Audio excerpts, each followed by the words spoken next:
全球各地出现不明空气裂缝，涌出大量攻击性生物，请大家逃进安全的避难所。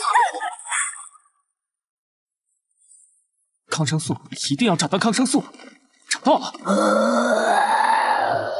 竟然遇到一只捕虫蚁，正面硬刚，我必死无疑啊！断裂的金属支架，地上干涸的汽油渍，有了。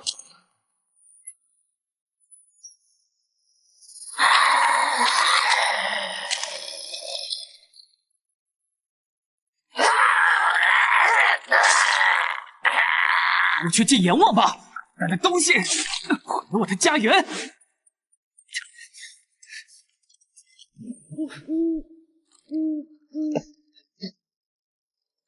尤儿回来了，没受伤吧？妈，我没事儿，药找到了，你很快就会好起来的。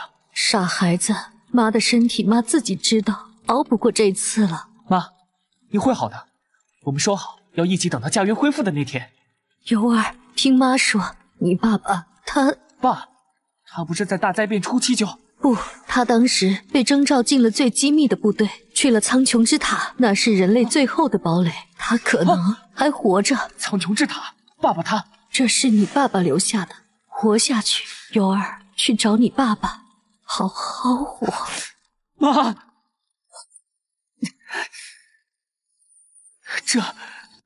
妈，我会活下去，找到爸，弄清一切。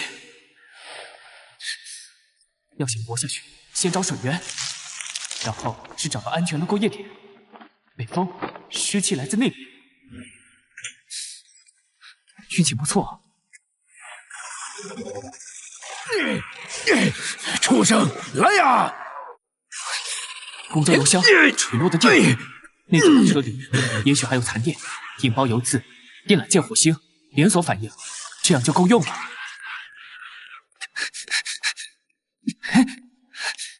看来要找个时机赶紧救人。完了，快低头！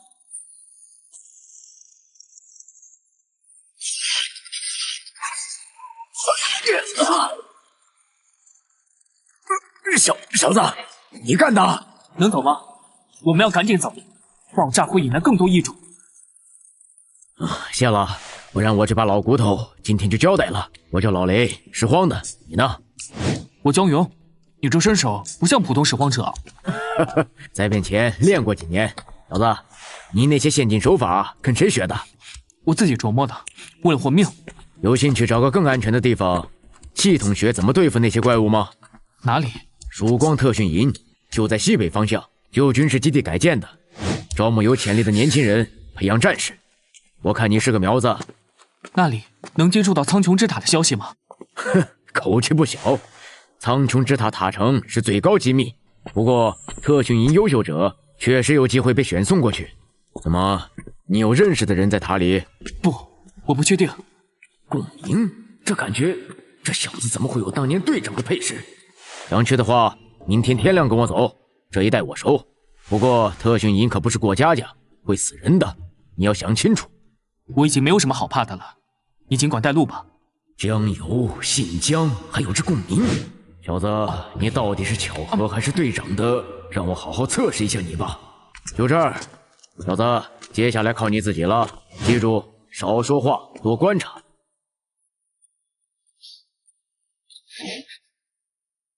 这什么鬼地方，连个空调都没有！薇姐忍忍，这里能源管制。又来一个泥腿子！欢迎各位，要进入曙光特训营的第一课，克服恐惧。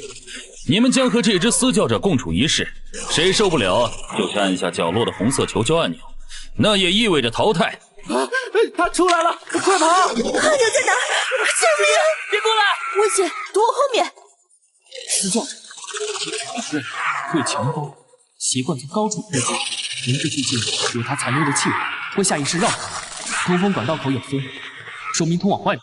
别乱跑，他靠声音定位。都闭嘴，慢慢退到铁楼后面去。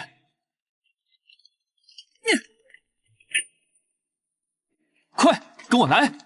你要干嘛？下面是旧排水道，可能通外面，帮忙撬开。快，再快点，不然异种很快就会过来了。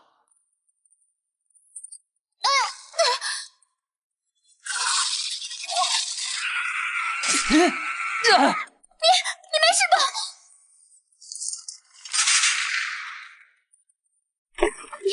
你的眼睛。待一误事，其他人继续训练。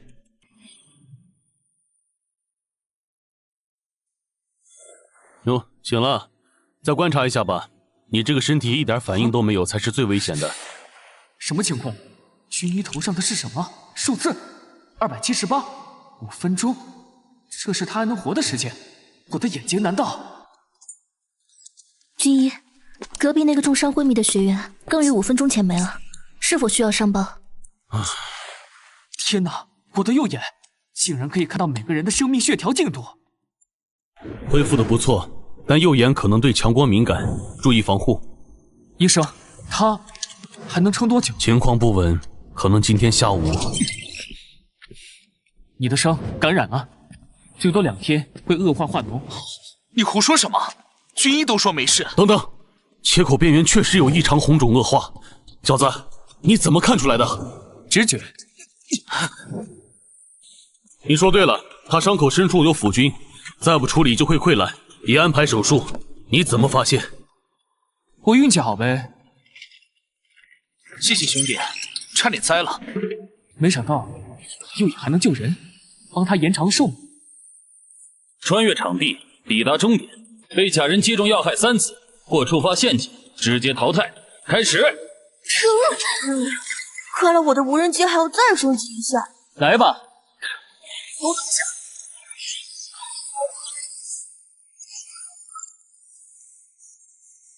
这怎么可能？他像看得见人的眼一样。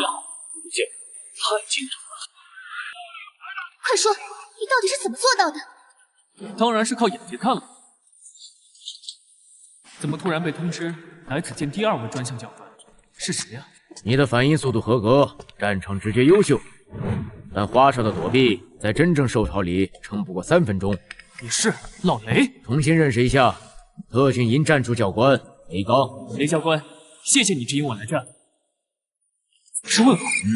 你的眼睛刚才在看什么？没什么，只是觉得教官气势很强。果然，你的反应超出了常规训练范畴。从今天起，每晚加练2小时，我亲自打磨你。明晚开始训练。还有，小心铁面，他对你兴趣太大了。看不到他的血条，只有问号。看来我的右眼还看不透比自己强太多的。小杰，明天的高危障碍穿越，最好申请旁观。为啥？我等这坑好久了，听说能摸到真家伙。你状态不好，可能会出事。能出什么事？你不要看我还小，好吓我退出吧。天友，别瞎说，小杰机灵着呢。就是，你那套神神叨叨的直觉，别用自己人身上。信我的嘴。行了行了，知道你坏心兄弟。但教官说了，不敢上实战课的都是孬种。不睡了，养足精神。 2人一组，佩戴感应背心，被障碍区暗藏的模拟攻击、橡胶子弹、低压电击击中要害超过3次，背心暴走，判定死亡，淘汰。就是那里，小杰，请右边绳索，快！江油，你怎么知道木板有问题？听声音，那块木板回声空洞。兄弟，多谢了。好痒，好像有什么东西在钻。死亡预告：目标体内存在蚀骨寄生蜂幼虫，幼虫成熟破体需10分钟，届时宿主脊椎溶解，即刻死亡。幼虫破体后存活10分钟。都起来！小杰被寄生了，去叫军医，快！我去叫医官。幼虫嵌在第3节颈椎缝隙，紧贴神经和血管，强行切除风险极大，可能瘫痪、无脑出血。军医，幼虫现在头部朝左下方，他右前方0.3厘米处，由于小血管分支，左后方是主神经束。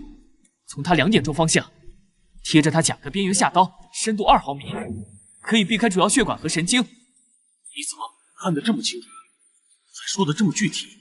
我能感觉到，相信我，时间不多了。来，你说，我做。停！刀尖碰到他触角了，他受惊会往右下钻，准备镊子，向眼睛方向，快！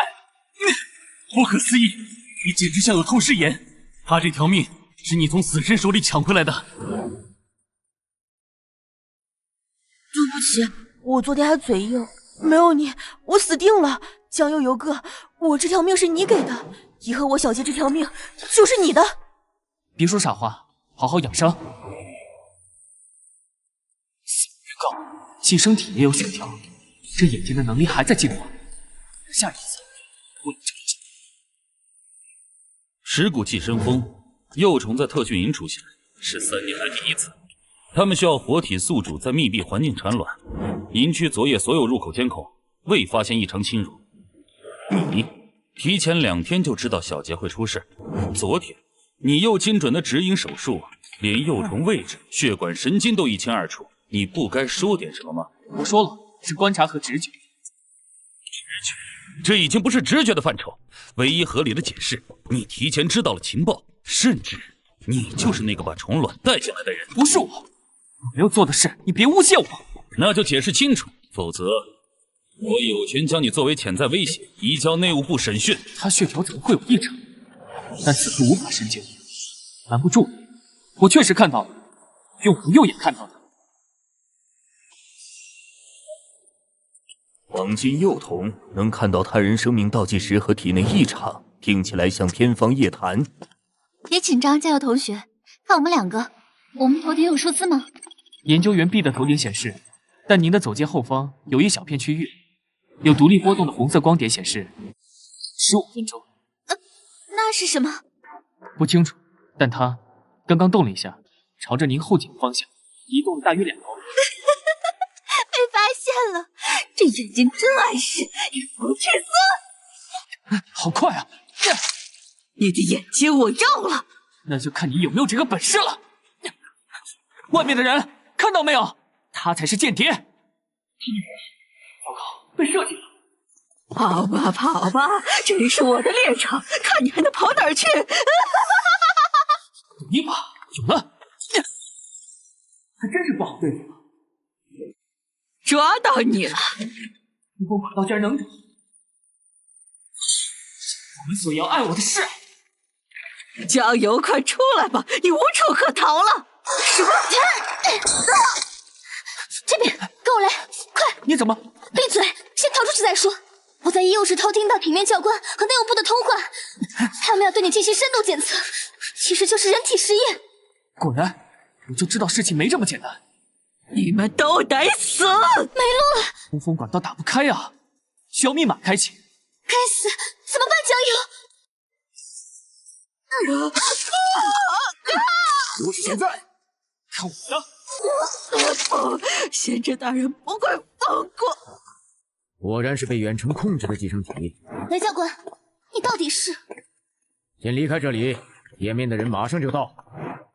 看看这个。编号843，江天行的生命感知能力出现最后一次记录是3年前塔城沦陷前夕。这是我父亲，我终于找到父亲的信息了。江友，从你的能力波动曲线看，相似度97.3%，和那个人一样。你甚至更完整。江友，你居然能看见生命血条进度，是真的？我能看见血条和剩余寿命。你父亲就是因为发现了实验的致命缺陷。被注射者最终会异化成怪物，才被迫带着核心数据出逃。而你江油，你是自然觉醒的审判者血脉。某些人认为你的基因是完善原血实验的最后钥匙，所以铁面教官想抓我做实验。不止他，营地里至少有1/3的高层已经投靠了利用派，他们想用你的血制造批量可控的能力者军队。疯子，那会害死多少人？他们找来了。江油，你现在有2个选择：跟我去苍穹之塔找你父亲留下的真相，或者留在营地，但下次我不一定救得了你。雷刚，我知道你在里面。教授江油，你叛变的事我可以不上报。我跟你走。我也去。下面通往旧地铁隧道，抓紧时间。好吧，反正迟早要参加实战考核，在那里意外死亡可是常有的事。儿子，如果你看到这个，说明你已经觉醒。记住，不要相信任何显示血条的人。 3天后就是第1次实战考核，地点在7号模拟废墟，旧工业区改造的实战训练场。铁面教官刚追捕我们失败，考核时他肯定会动手脚。地图上标注了3个高危区域，但铁面如果要做手脚，会在安全区野蛮现象。聪明，所以我们要提前准备。考核时常规通讯会被监控，这是加密频道，只有我们3个能通。仲由，你的能力是最大优势，一旦发现异常血条或危险预兆，立即通知。明白。雷教官，你为什么要帮我们？你也是军方的人。3年前苍穹之塔沦陷时，我所在的特别行动队奉命护送江天行博士撤离，我们失败了，你父亲失踪，我的队友全部牺牲，我活着就是为了查出真相，给兄弟们一个交代。我会找到父亲，也会弄清当年发生了什么。看我新升级的风群无人机，这次能同时控制5架。待会儿跟紧我，你那双眼睛再厉害，近战也是短板。放心，我会躲你后面的。考核规则很简单，5人1队，进入模拟废墟生存6小时，击杀异种获取积分，被击杀则淘汰，最后按积分排名。但我要提醒你们，这次的模拟废墟里混入了3只刚从战场捕获的活体异种，他们可不会对你们手下留情。活体？不是说好只有训练有机械异种吗？会死人的。好了，现在退出还来得及，末日可没人和你讲规矩。他的兴奋，那些紫色纹路在跳动。前方50米安全。等等，右侧通道有热量信号。后退，是战将级。铁甲兽，这不是我们该对付的级别。小杰躲开！该死，骨头这么硬。林威引他抬头，小杰无人机准备攻击口枪，学员弟用绳索套他后腿。风群，瞄准他嘴里。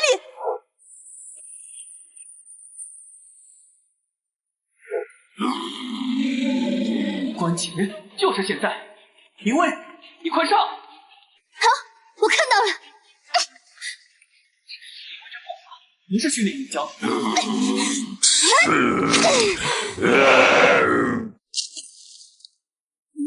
你怎么知道？他说点在关节。剑补刀，战将级生命力强，可能还有反击。让我来，无人机还有电击功能。等等，这是人类的军牌，怎么会戴在异种身上？难道？考核结束，请各小队陆续返回宿舍。是。确认积分：江游、林威、小杰。击杀战将级，额外加500分。这是从哪里？从那头铁甲兽脖子上找到的。李卫国，第3兵团最好的重机枪手，3年前踏出沦陷，全员战报牺牲。但他如果牺牲了，军牌应该在烈士墙，为什么会戴在异种脖子上？可能是异种捡到的战利品。战场混乱，什么情况都有可能。那只铁甲兽是从哪个战场捕获的？军事机密，雷教官一阅全录。这件事我查清楚，我们先去休息。好戏才刚刚。穿上深色行动服，带装备。1个小时后就地铁隧道线，务必单独。果然，他查到线索了。林威，醒醒！谁？雷教官有发现，要我过去，但我需要支援。小杰也叫上，他那些小玩意儿能派上用场。游客，大半夜的。雷教官找到了李卫国军牌的档案记录，事情可能比我们想的更严重。那我能在路上黑进去看看吗？别废话，快准备！加油！雷教官说单独，你真要带我们？他既然敢发信息，就猜到我会带人，而且我有不好的预感。来了，比预定早13分钟。档案里有什么？李卫国的最后行动记录：3年前苍穹之塔沦陷当晚，他所在的小队奉命护送一批高危样本从主塔转移至13号地下实验设施。记录显示，他们成功抵达，但3小时后，设施所有对外通讯中断。3天后，发现设施内部已变成异种巢穴，所有人员推定死亡，未找到遗体。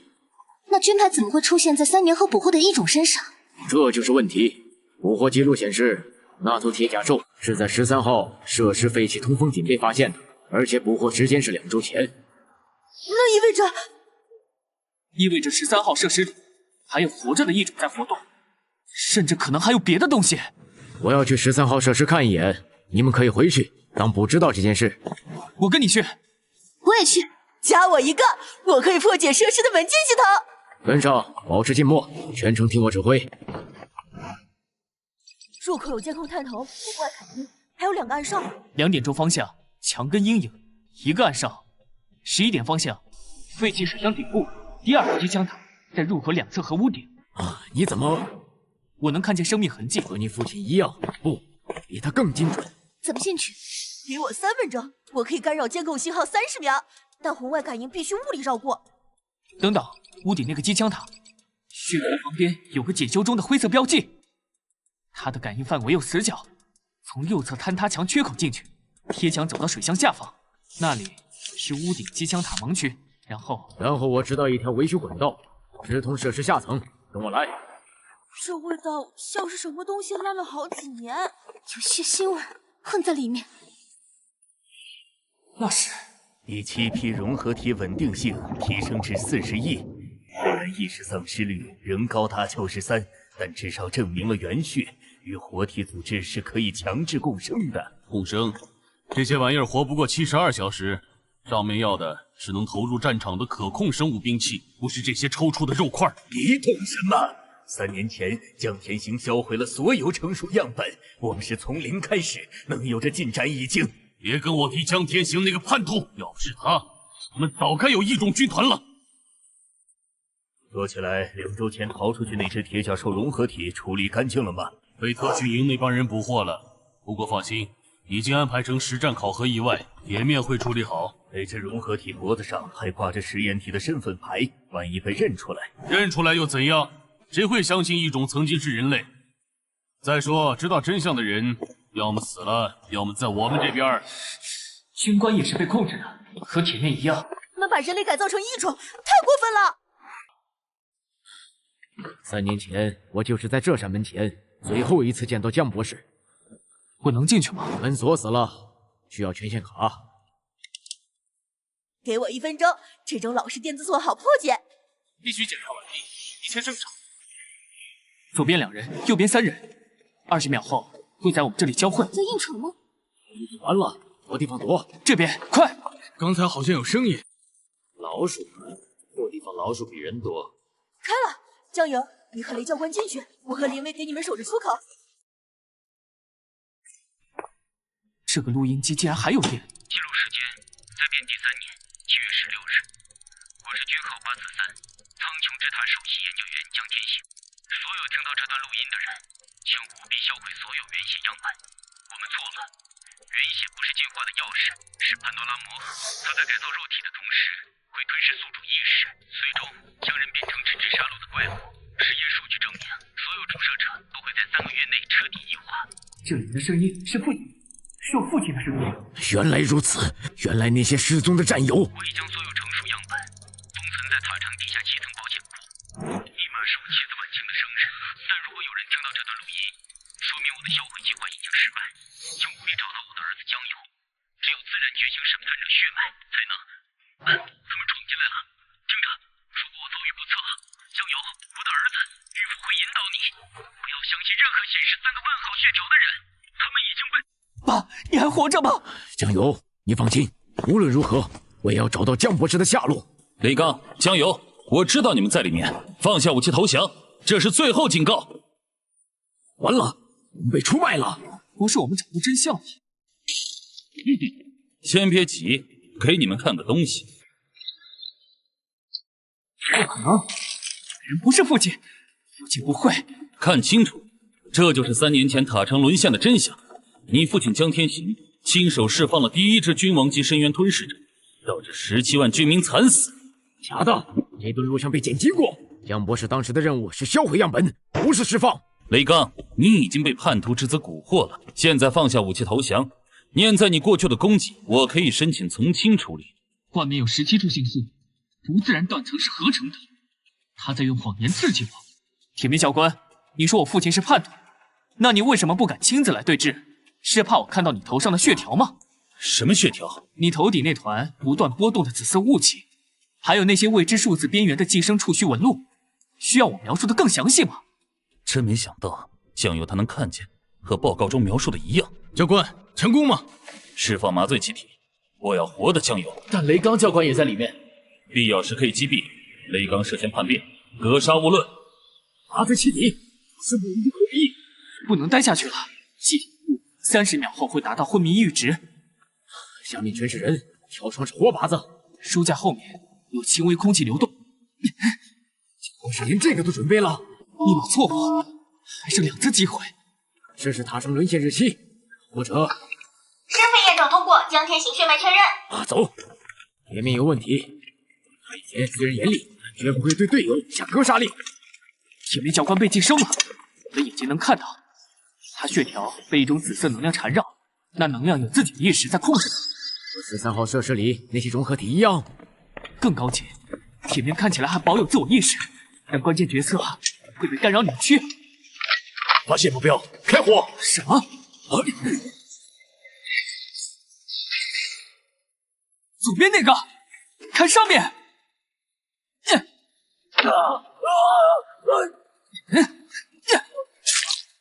已经使用过度了，你们坚持吗？到出口应该就在前面。走，但铁面不会让我们轻易出去。游哥的加密信号还在移动，快到3号出口了。铁面的人和外面布防了至少20人，进程不行。我让风轩准备好电磁干扰了，让金钩瘫痪他们通讯10秒。10秒够了，等江柔他们出来，你干扰，你接应。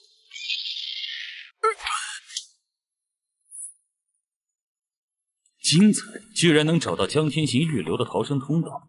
不过游戏到此为止。人太多了，游哥，我准备干扰了，你们找机会往东北角废车堆跑。他的本体意识在挣扎，气声控制不稳定。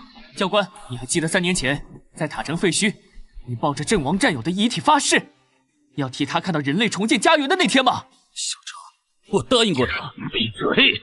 那都是过去的事了，现在我只相信力量，开枪！就是现在，小杰！别让他们跑了！闭眼，3秒后，就是现在！球哥，你太帅了，闪光弹时机绝了！你眼睛在流血。副作用看太久了，但值得。我看到了铁面被控制的真相。什么真相？他后颈椎位置嵌着一颗寄生核心，那东西在吸收他的生命力，同时释放紫色能量控制神经。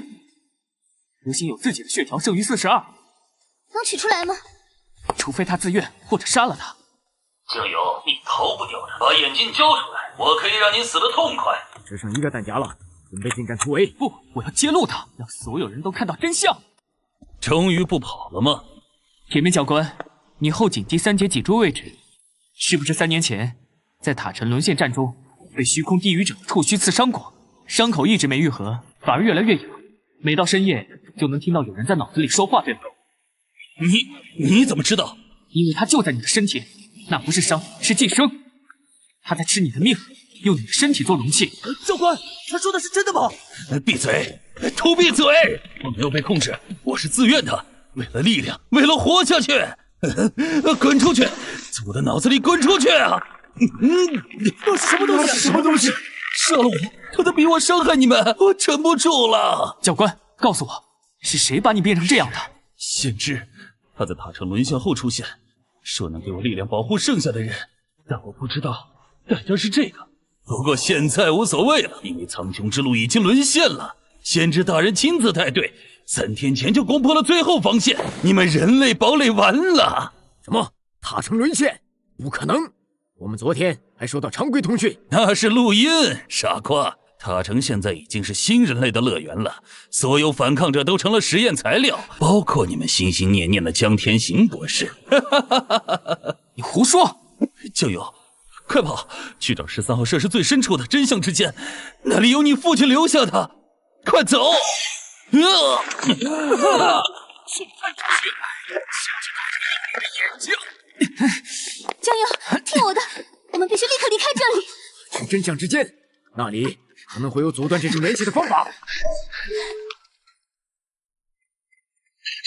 真的沦陷了吗？那东西没跟进来吧？撞击声停了，但他可能在外面等我们。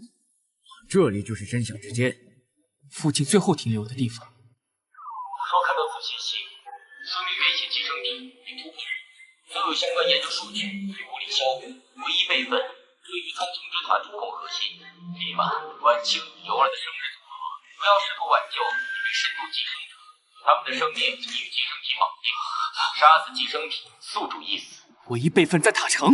但铁面说塔城已经沦陷了，如果备份在那里……等等，中断在接收外部信号。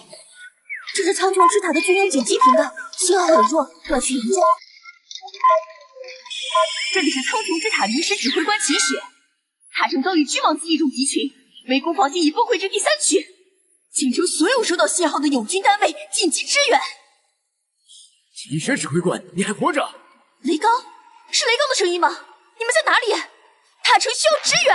喂，没时间了，塔城能量核心被熔岩巨兽击伤，防护罩最多再支撑7天，如果7天内没有援军，全城17万居民将无人生还。告诉江博士，他儿子如果还活着，不要来塔城，这里已成死地。重复，不要来！全城只剩7天，你父亲让我们别去。正因为他让我别去，你才更要去。情况你们都知道了，苍穹之塔是人类最后的堡垒，现在他需要援军。这次行动自愿参加，怕死的现在可以退出。教官，我们训练就是为了这一天，干他的野种！战！很好，登记。1队、2队跟我乘1号机，3队2号机，后勤和技术组3号机。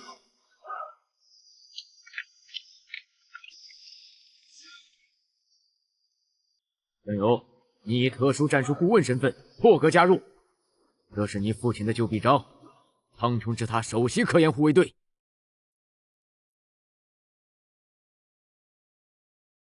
我还没通过正式考核。以旧小节识破提升，与铁面围捕中突围，比任何考核都真实。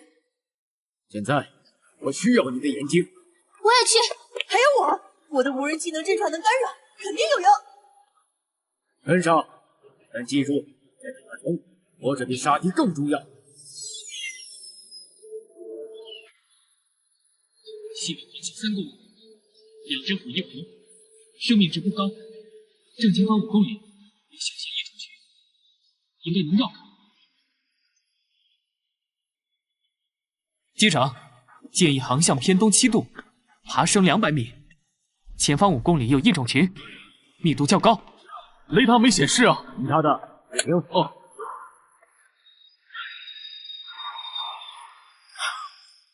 真险，张顾问，你怎么知道的？直觉。江宇，同一优势那次。我就想问你，你能看到什么我们看不到的东西，对吗？每个人都有秘密，这不是秘密的问题。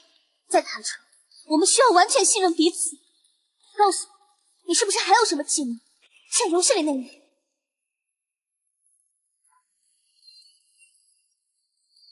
血流是问本源是和符文，它到底是什么血脉？算了，等你想说的时候再说。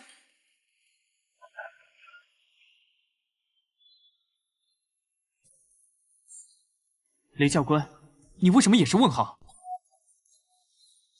遭遇突袭，大量4只飞龙从云层上方补充，数量超过50只，曾被天战。所有人守住2侧射击口，别让他们靠近引擎。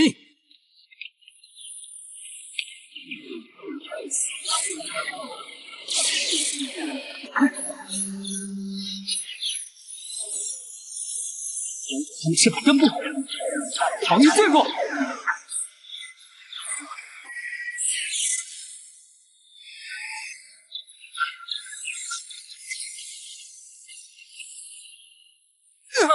毒液腐蚀进来了！割掉染毒的战斗服，快！冲住！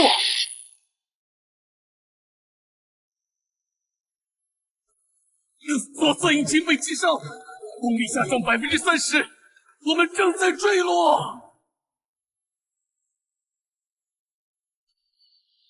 好震撼的，那就是苍穹之塔。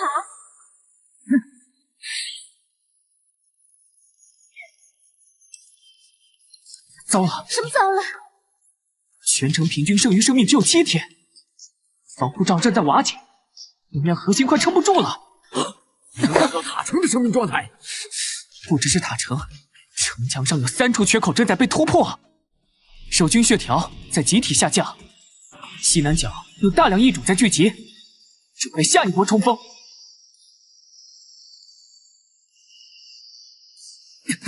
看太远了，消耗太大，我的眼睛好痛啊！你的眼睛在流血。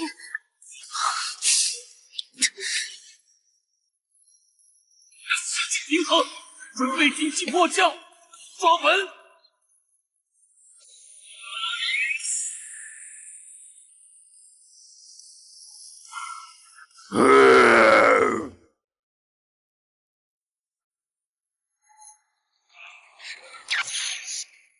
还有人吗？报告情况。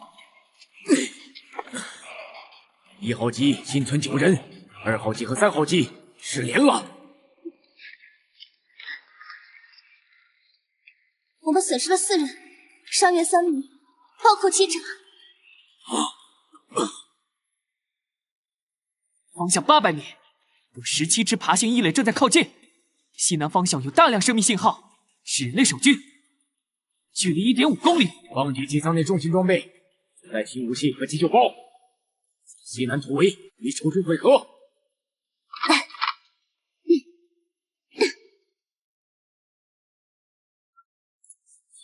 你又过度使用能力了。刚才坠落时，我看到了审判世界的解锁提示，但没来得及确认。审判世界，那是什么？不清楚，现在不是研究的时候。联系异种随到500米内。他们太快了，要追上来了。弱点在腰部侧肋，虎甲最薄。雷教官，我需要3秒静止时间。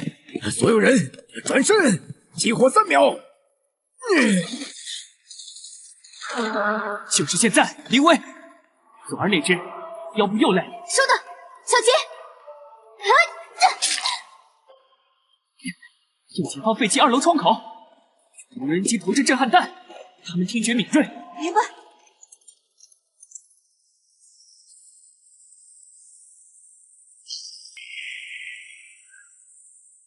撤，继续向西南移动。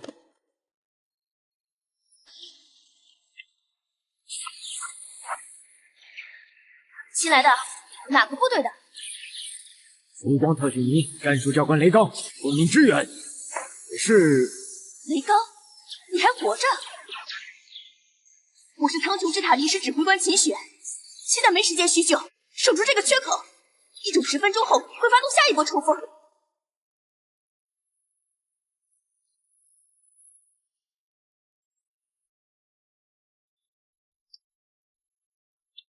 他的军衔标志旁还有一个微小的金色徽章虚影，及照片佩戴的小图。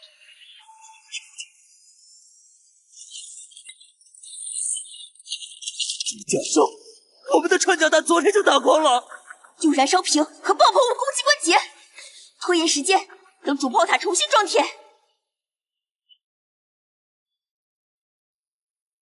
左侧那只右前肢关节有旧伤裂痕，中间那只口腔上颚甲壳有缺口，右侧那只尾巴根部连接处防御队伍。指挥官，让我来指挥炮兵。炮兵？我们没有炮兵支援，只有2门老式迫击炮，而且弹药只剩迫击炮就够了。告诉我炮位坐标和剩余弹药类型。 A 炮位，东北27度角，距离220米，剩余高爆弹3发。B 炮位，正东方向，距离250米，剩余燃烧弹2发。A 炮位听我指令方位，调整至东北31度，距离修正至215米，高爆弹3发连射，目标中间重甲兽口腔上颚。收到。那长官，3发连射，那会暴露炮位。按我说的做。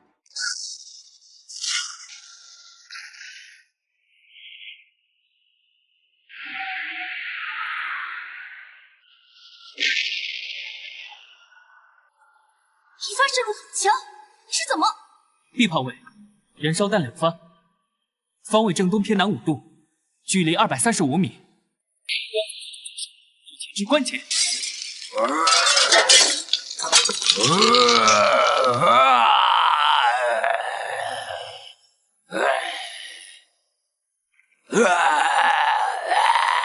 A 炮位还剩什么弹药？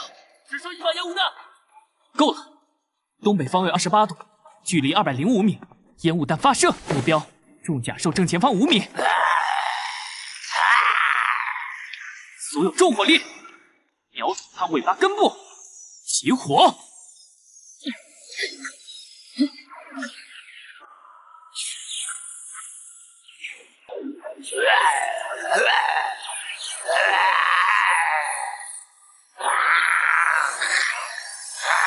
狙击手，突破心脏位置。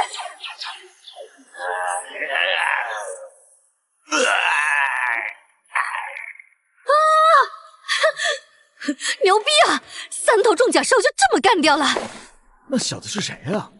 炮击指挥神了。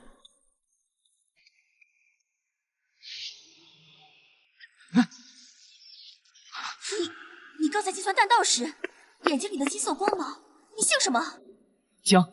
江河的江，江油。你是江油，江天行博士的儿子。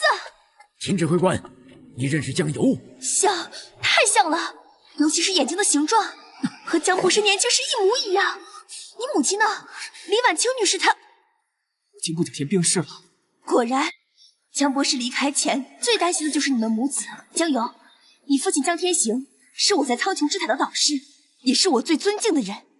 3年前塔城沦陷时，他为了保护核心研究数据不被利用派夺取，主动进入了。这里不安全，跟我去临时指挥所。有些事只能告诉你一个人。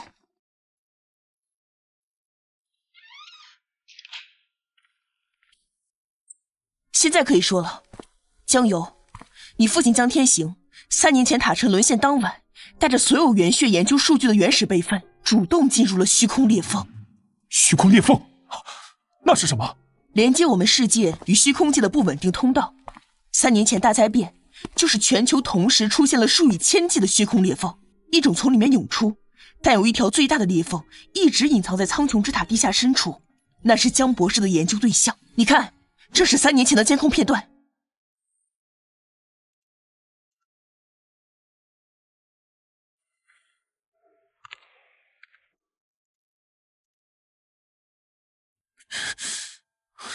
他临走前对我说了2句话，第一句是，如果我儿子江油还活着，并且觉醒了生命之瞳，告诉他玉符会引导他找到我。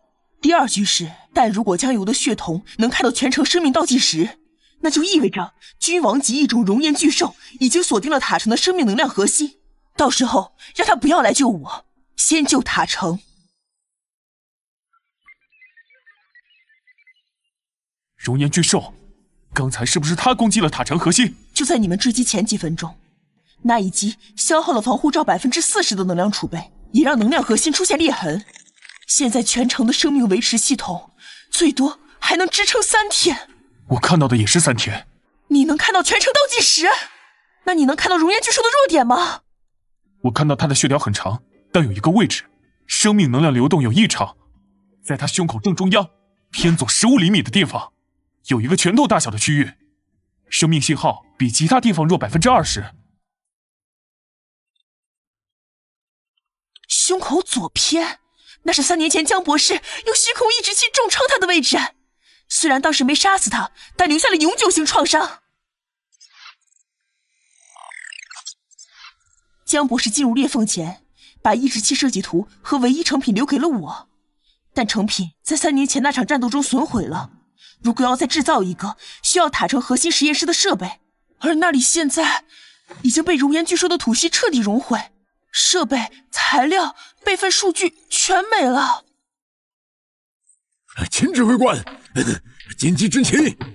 熔岩巨兽开始向第2防线移动了，他可能要亲自冲锋。第2防线后面就是地下避难所入口，那里有8万平民。抑制器，如果我能用眼睛暂时模拟它的效果呢？模拟虚空意志，那需要精确控制生命能量的流动，稍有不慎就会……我看到了，熔岩巨兽胸口那个弱点的生命流动轨迹，我能尝试干扰它，但需要有人把它引到空旷地带，给我创造至少10秒的瞄准时间。不愧是江博士的儿子，疯起来和他一模一样。我来当诱饵，塔城还有3架还能飞的突击机甲，其中1架是江博士当年亲自改装的审判者原型机，本来就是留给你用的。给我用的？江博士说过，如果我儿子觉醒血瞳，那台机甲就是为他准备的钥匙。秦雪，这把钥匙该交给它主人了。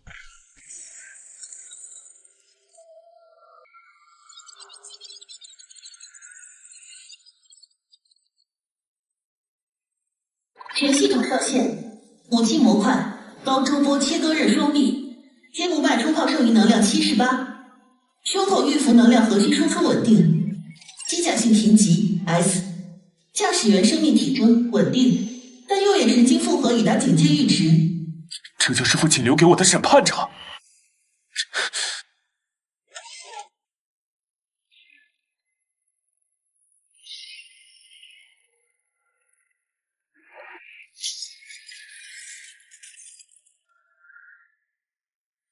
弱点护目厚度每秒波动3次，每次薄弱期持续0.5秒，需要在那0.5秒内用足够能量贯穿。江友，听得到吗？小杰分析了他过去3次攻击的数据，发现规律了。游哥，熔岩巨兽每次吐息前，胸口弱点会先收缩，然后猛然扩张，扩张瞬间护膜最薄，但那个瞬间他嘴巴会张开，弱点正好被口腔内部结构挡住，从外面打不到。江友，唯一的攻击窗口是他吐息后的0.5秒，那时他口腔还未闭合，弱点会短暂暴露在内壁上，但你需要冲击他嘴里。我看到了，机甲传感器已经标出攻击路径。你疯了！冲进去怎么出来？机甲腹部有江博士设计的紧急脱离舱，我会在引爆抑制炸弹后弹射，但脱离舱只有1次使用机会，而且时机必须精确到0.1秒。游哥，我可以远程黑进机甲的脱离系统，帮你计算最佳弹射时机，但需要你保持通讯畅通。拜托了，小杰。江游，塔城8万平民的性命就记在你身上了，愿江博士的智慧与你同在。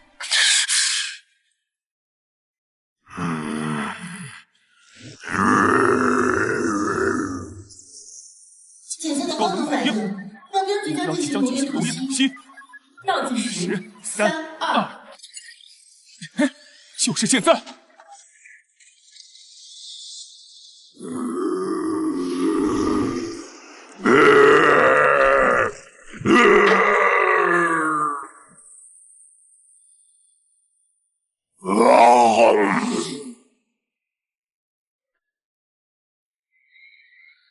外部温度870度，持续上升。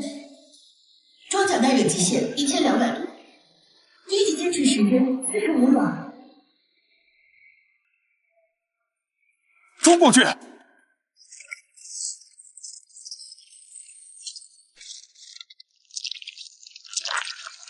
警告，目标试图闭合口腔，压力指数超标。小杰，脱离倒计时。游哥，弱点护膜将在2.7秒后进入最薄状态，持续时间0.5秒，但机甲现在的位置弹射轨道会被闭合的肉壁挡住。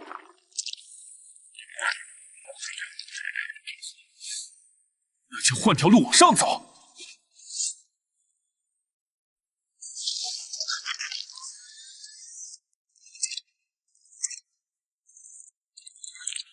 检测到目标生命能量核心波动源，正前方15米。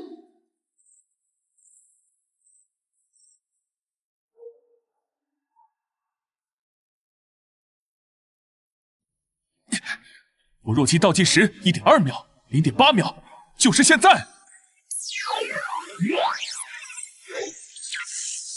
审判刺穿。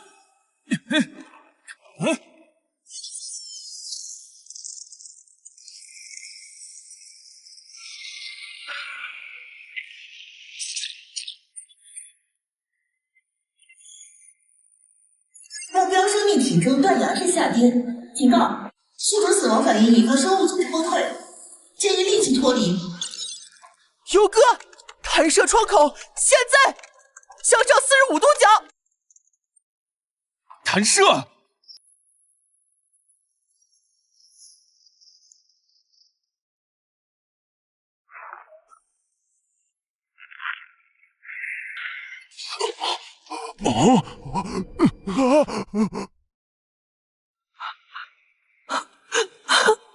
赢了！熔岩巨兽死了！加油，加油，你做到了！江博士，你儿子，他真的做到了！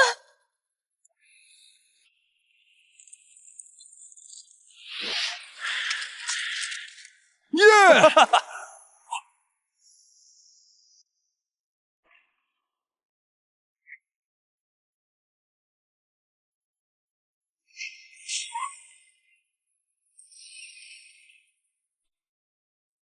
不，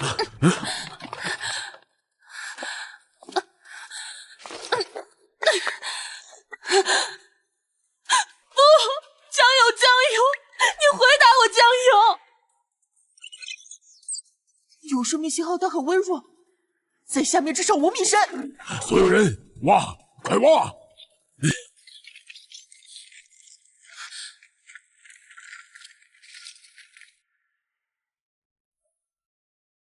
秦雪，这个表给我未出生的孩子，帮我告诉他，希望他的眼睛永远看得见希望。江博士，对不起，我没保护好他。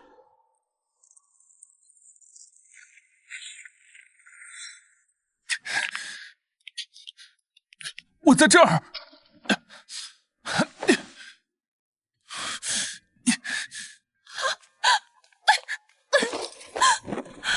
江友，你还活着，你还活着！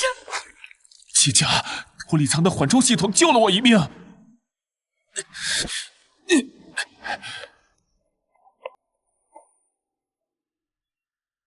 游哥，你右腿骨折，肋骨至少断了3根，内脏出血，但最严重的是你的右眼，它在持续出血。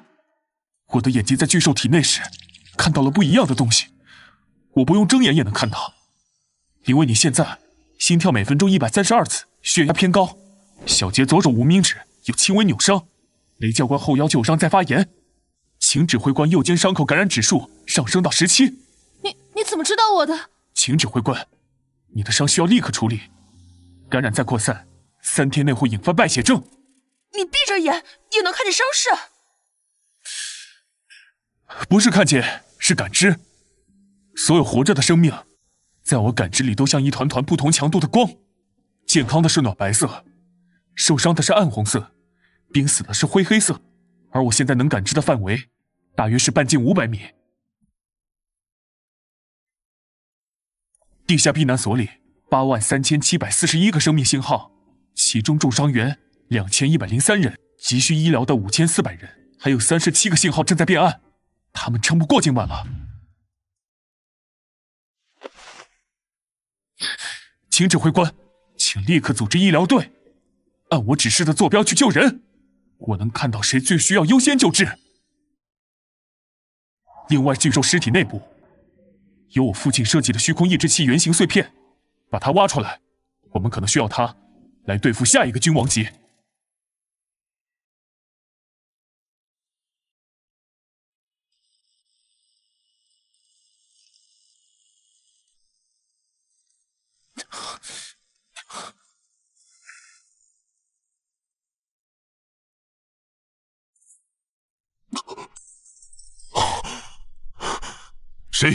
谁告诉你这个代号的？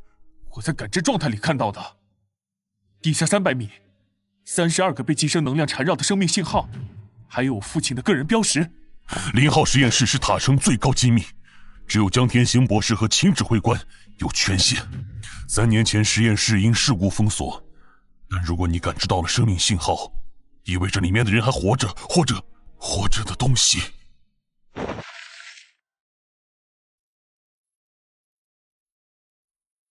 手术完成了吗？右腿骨折已固定，肋骨复位，内脏出血止住了，但江顾问的右眼我们无法处理，那不是普通创伤，更像是某种能量过载。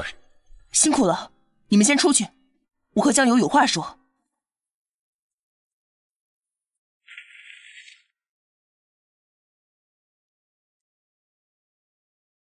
0号实验室，你感知到的是真的？那里面是什么？我父亲留下的信息说，他们在用我的血脉培育审判者容器。3年前塔城沦陷前夜，江博士发现利用派在秘密进行一项禁忌实验，抽取他血液中的审判者基因，尝试批量制造人工觉醒者。这就是0号实验室最初的目的，但实验失败了。32名志愿者注射基因药剂后，全部出现严重排异，生命垂危。江博士下令封存实验室，销毁所有样本。但我感知到的信号，他们还活着。不知道。实验室封锁后第3天，塔城沦陷，所有通道被废墟掩埋。我们尝试过2次救援，但都因异种潮和结构坍塌失败。最后一次探测到生命反应是1年半前。如果你能感知到他们，意味着封锁可能松动了，或者里面的东西变强了，信号能传出来。带我去。父亲的遗产不只是那台机甲，对吧？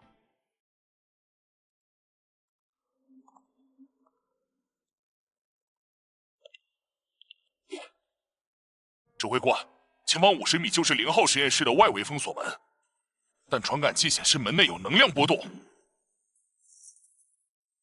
波动类型：混乱的生命信号，夹杂强烈的虚空能量毒素，和普通异种不同，更像是人类与虚空生物的混合体。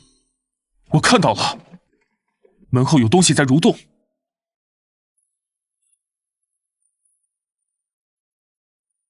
需要你的玉符，这是江博士设定的最终权限，只有他的直系血脉能打开。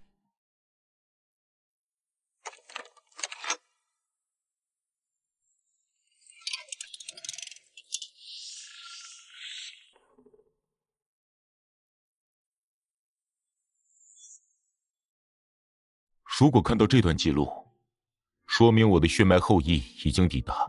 首先，孩子，对不起，让你独自面对这一切。这个实验室曾是人类进化的希望，最终却成了囚笼。我犯下的最大错误，就是低估了人性的贪婪和虚空力量的侵蚀性。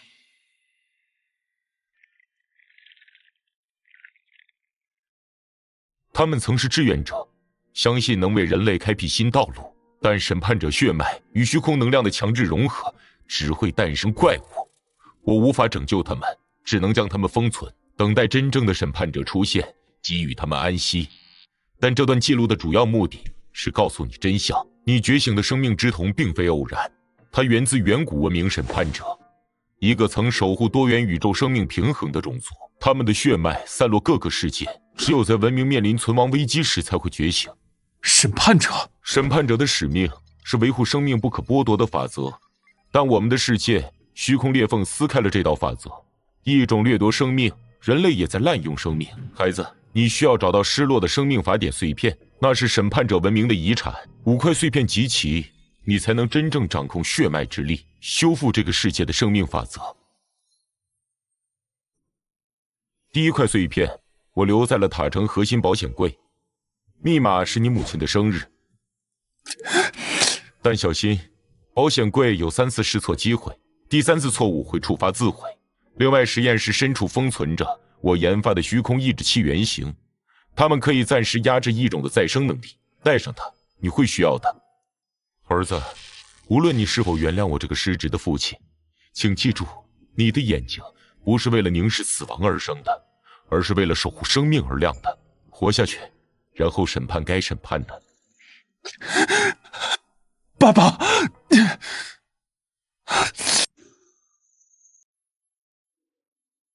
这就是虚空抑制器，发射的能量数可以暂时冻结目标的细胞再生和能量恢复，持续时间取决于目标强度。对君王级大约只有3秒。3秒够了。是封存区，那些培养舱。退后，有东西要出来了。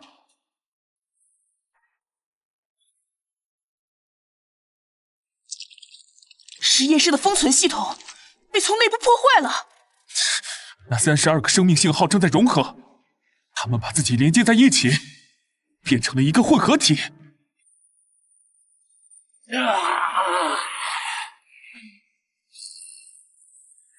疼！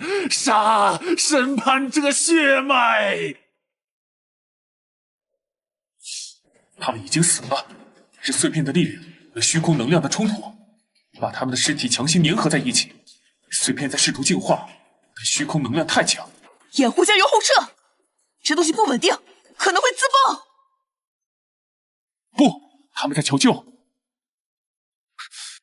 他们已经死了，是碎片的力量和虚空能量的冲突，把他们的尸体强行粘合在一起。碎片在试图净化，但虚空能量太强。审判者，给我解脱！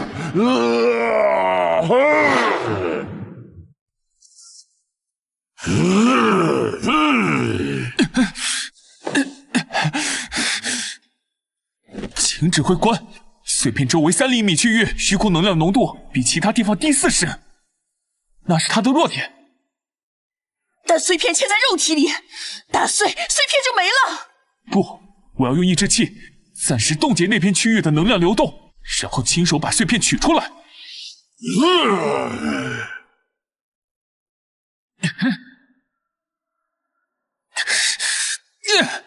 冻结！好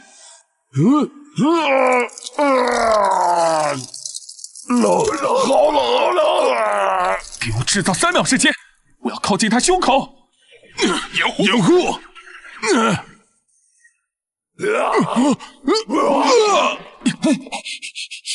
！3秒、2秒、1秒。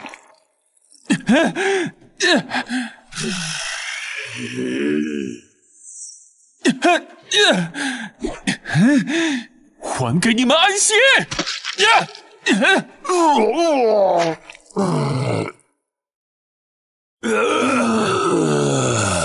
谢谢。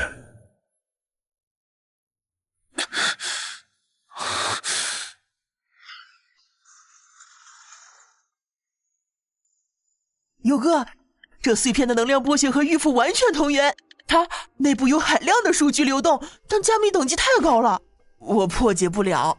你又透出使用能力了。刚才军医说你的右眼毛细血管破裂了7处，值得，至少他们解脱了。这就是江博士留下的保险柜，他说密码是你母亲的生日。密码错误，剩余尝试次数2。不对，怎么会？也许是你记错了，或者江博士指的生日不是阳历。母亲只过阳历生日，父亲每年都会在那天早早回家，给他带一束野花。父母结婚纪念日1015。密码错误，剩余尝试次数1。警告，第3次错误将触发自毁程序，销毁柜内所有物品。只剩1次了，友哥，要不我们先别试了，回去再想想。江油，冷静。江博士不会设一个你猜不到的密码，他一定留下了提示。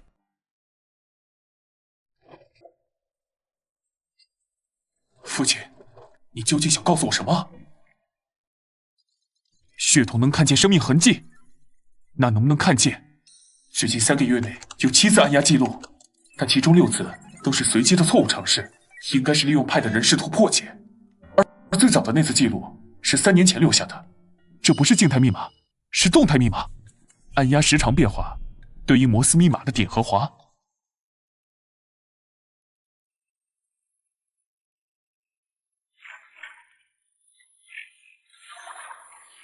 Love Wanken， 爱婉晴。对，Wanken不是母亲的拼音。Wanken是婉君的，又是拼音拼法。这是父亲私下对母亲的昵称。我明白了，密码不是日期，而是父亲对母亲的爱称。但 Love Wonken 有9个字母，键盘是数字减数字键盘，字母对应老式手机9宫格输入法，568309262286。密码正确，身份验证通过，欢迎江游。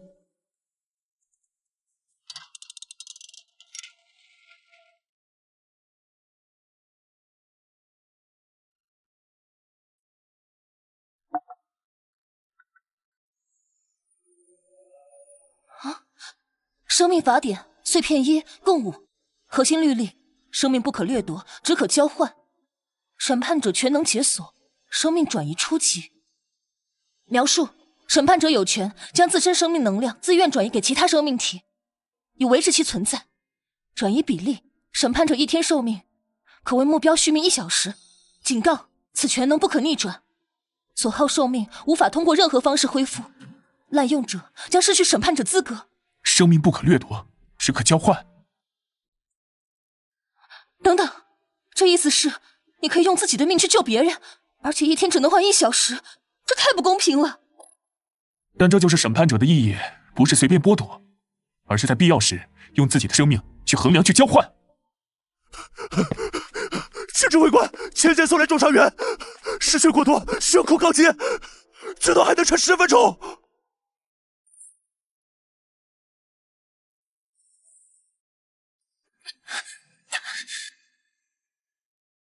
伤到肝动脉了，必须立刻手术。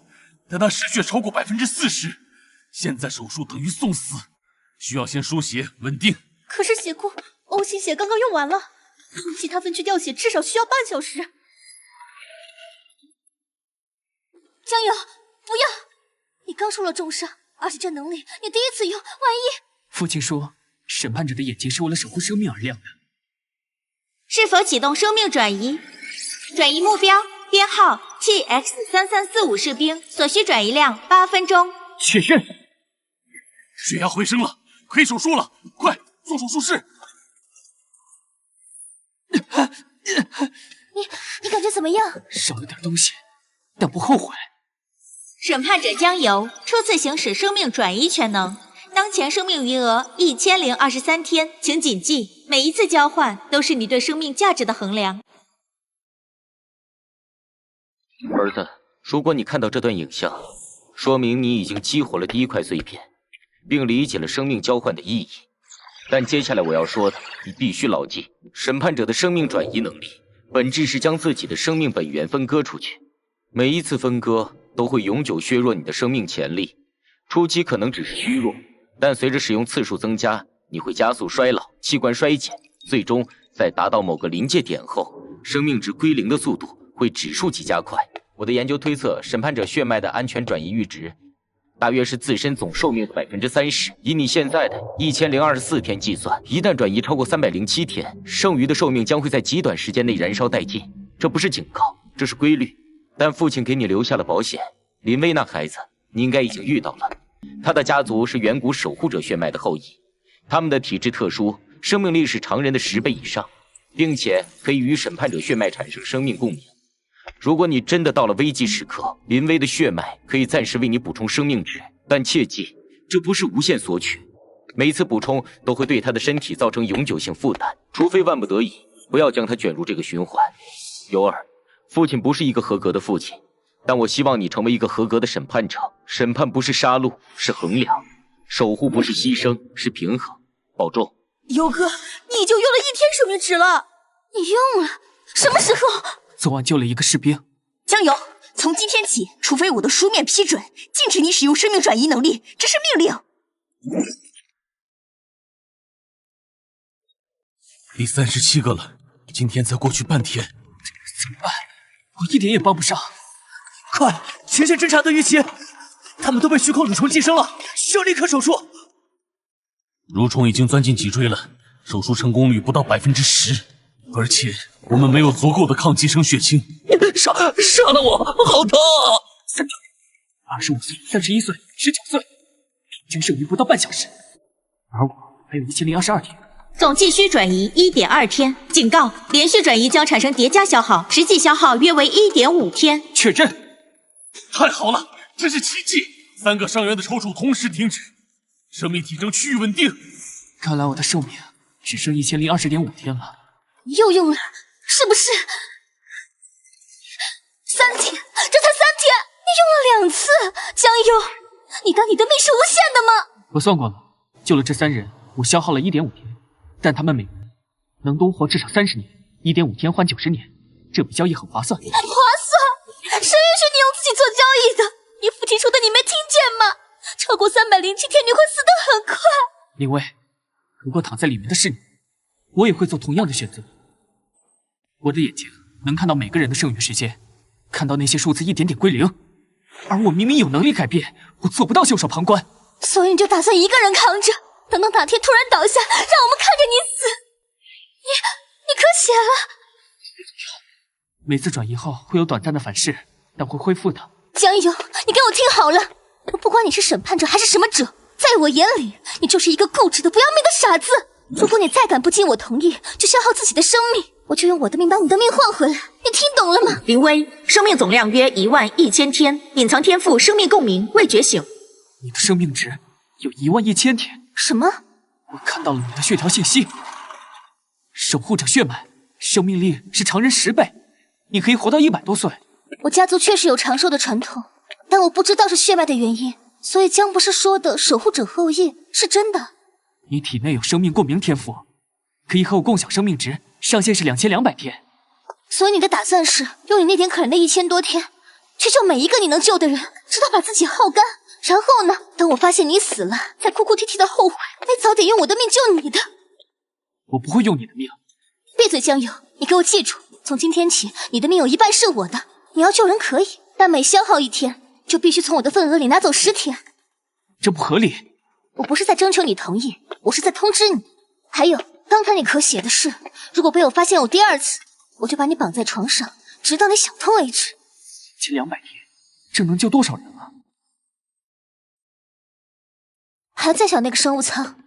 父亲留下误开的警告，但里面有2个纠缠的生命信号，一个温暖，一个冰冷。我想不明白。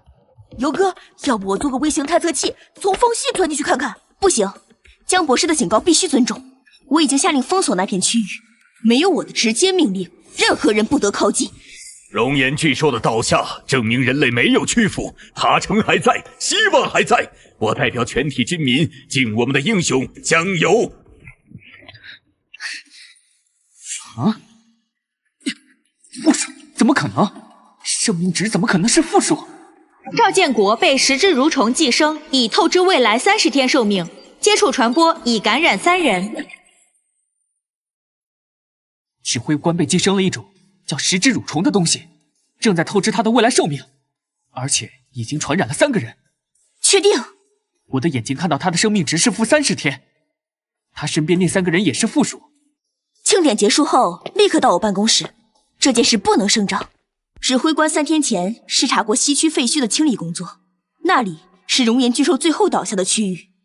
我调取了当时的监控，找到了。指挥官在观察时接触过一个奇怪的遗物，岩浆巨兽尸体旁有一块发光的紫色晶体碎片，接触时间只有4.7秒，但晶体表面的能量读数极高。食之蠕虫可能就寄生在那块晶体里，接触瞬间就完成了感染。那另外3个人呢？副官和秘书当天陪同观察，也接触过晶体。警卫是在当晚帮指挥官整理衣服时感染的，看来真是接触传播。食之蠕虫，虚空生物图鉴里没有记录。江游，你的能力能看到怎么解除诅咒吗？我试试。生命感知，倔强。看到了，他心脏旁边有个沙漏状的寄生体，他在把指挥官未来的寿命转化成能量，供养自己。转化速度，每天透支10天寿命。照这个速度，30天后，指挥官会直接时间耗尽死亡。30天后？但他已经透支30天了，岂不是？对，实际上从感染那一刻起，他就只剩30天可活。现在已经过了3天，所以他显示负30天，意味着他已经透支到了第33天。那另外3个人感染时间不同，透支进度不同，但原理一样，必须尽快清除寄生体。怎么做？手术？寄生体缠绕在心脏的时间线上，强行剥离会直接扯断生命线，需要更温和的方法，也许可以用生命链接。江顾问，需要我们做什么？我会用能力把指挥官和感染者的时间线暂时与你们的健康时间线链接。原理是用你们的健康生命力暂时支撑住他们被透支的时间流，延缓诅咒速度。对我们有什么影响吗？会暂时感到疲劳，可能轻微头晕，但理论上不会永久损耗你们的寿命，因为只是支撑，不是交换。生命链接建立。指挥官的生命体征稳定了，时间透支速度从每天10天降低到了每天1天，有效。能维持多久？以我现在的掌控力，最多维持12个小时，之后需要重新炼接，而且每次效果会递减。眼睛又出血了。没关系，至少我们争取到了时间，但这只是缓兵之计，必须找到彻底清除食之蠕虫的方法。这是江博士进入虚空裂缝前留给我的私人研究笔记，里面记录了一些他尚未验证的猜想。江博士认为，大灾变时出现的数千条裂缝，大部分会在3年内自然闭合后稳定，但少数几条主裂缝会周期性开启，其中一条就在苍穹之塔地下深处。按照他的推算，距离下一次开启还有3天。3天后，父亲进入的就是那条裂缝。对，他带着所有研究数据进入，是为了阻止利用派追进去获取资料。但这也意味着，如果他还活着，他可能被困在裂缝另一端的虚空界。江游，我知道你想去找他，但裂缝另一端是未知的领域，危险程度远超我们的世界，而且3天时间，我们连食之蠕虫的根治方法都未必能找到。如果父亲在那边，他可能知道怎么对付食之蠕虫，而且第2块碎片在生物舱里。父亲留下误开的警告，一定有原因。也许那个生物舱和裂缝有关。优哥，不好了，那个生物舱它自己开始震动了，表面的误开2字正在变成快来。舱内温度正在急剧上升，已经达到60度，而且2个生命信号的波动开始同步。那个冰冷的信号在模仿温暖的信号。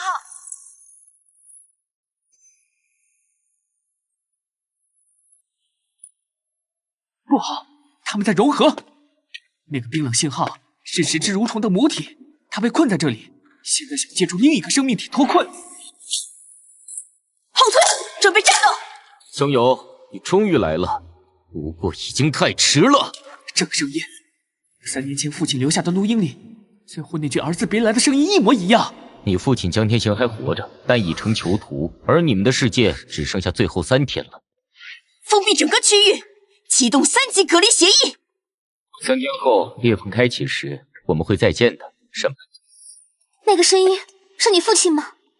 是，但也不完全是，有另一个东西寄生在他的声音里。24小时不间断监控，任何异常立刻报告。江游，3天后裂缝开启，我会组织一支精锐小队进入，但你必须做决定，是留在塔城寻找治疗指挥官的方法，还是进入裂缝找你父亲，并可能找到根治食之蠕虫的关键。我进入裂缝，但在这之前，我要先打开第2块生命法典碎片，那可能是父亲留给我的，对付虚空生物的关键。通讯器在裂缝内可能失效，量子纠缠信号器只有3台，江游、雷刚、我各持1台，每12小时尝试联络1次。这是江博士当年留下的裂缝定位信标，如果你们迷失方向，它会指向最近的稳定空间节点，但能量只够用72小时，也就是裂缝闭合前。我能看到裂缝内部的能量流动，有不稳定的乱流区，也有相对平缓的通道。跟着我走。你的腿能撑住吗？小杰改装的助力外骨骼，短时间行动没问题。我优化了外骨骼的缓冲系统，友哥你放心跳，摔倒了算我的。都准备好了，记住，缝隙另一端是未知领域，任何人都可能是敌人。保持队形，向右领路，我断后。愿人类之光指引你们平安归来。3天后，无论结果如何，我会在这里等你们。出发。江流右眼金光大盛，在混乱的能量流中捕捉到一条相对稳定的路径。跟紧我，不要看周围，盯着我后背。不然，侧方一道黑色乱流席卷而来。蹲下。能量腐蚀超标，不能久留。是出口，走。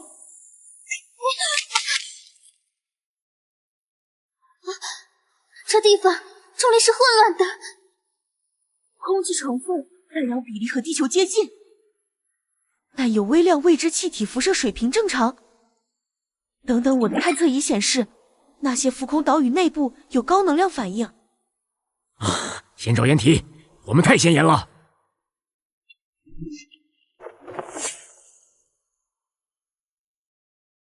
11点钟方向800米，有5个生命体在靠近，速度很快，不是异种的那种狂暴能量，更有序。看到了，人皮生物，皮肤好像是透明的，能看到血管。他们穿着轻质护甲，手持发光长矛。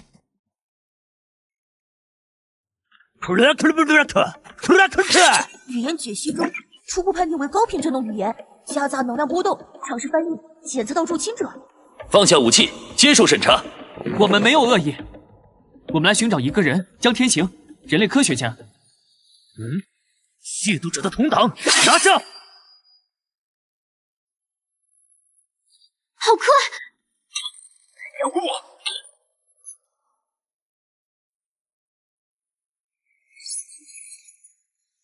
他们怕强光，小杰，信号弹！来了！攻击胸口水晶，那是能量节点。明白。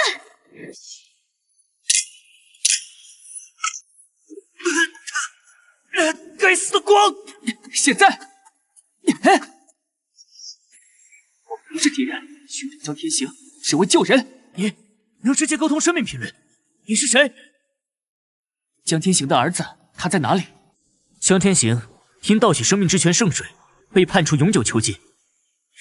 3天前，他被押往生命神殿接受最终审判。审判？什么意思？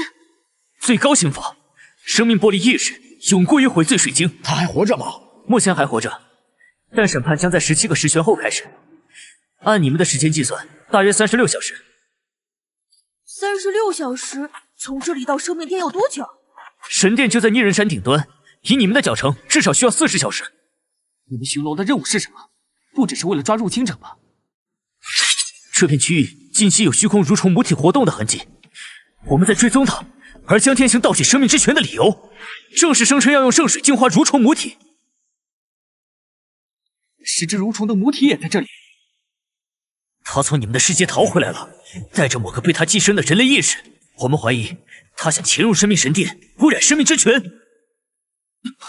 被寄生的人类意识，是不是一个中年男性，戴眼镜，科学家气质？你见过他？那是我的父亲，他的身体被蠕虫母体寄生了。我们要救他，也要阻止母体污染你们的圣泉，那可能也是治愈我们世界10只蠕虫感染的唯一方法。你的生命频率很特别，我能感受到古老契约的共鸣。按律法，我们应该逮捕你们，但蠕虫母体的威胁更大。我会带你们抄近路去逆人山，但之后你们必须自己面对神殿守卫和大祭司，而我需要你们承诺，如果救出江天行，他必须为盗窃行为接受公正审判，而不是被蠕虫吞噬。我承诺，我们会找到两全的办法。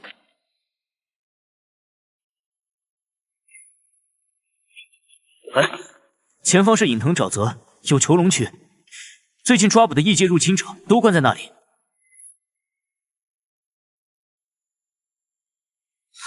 是人类俘虏，大多是误入裂缝的流浪者，或利用派来的侦察兵。我们一般不杀俘虏，但也不会轻易释放。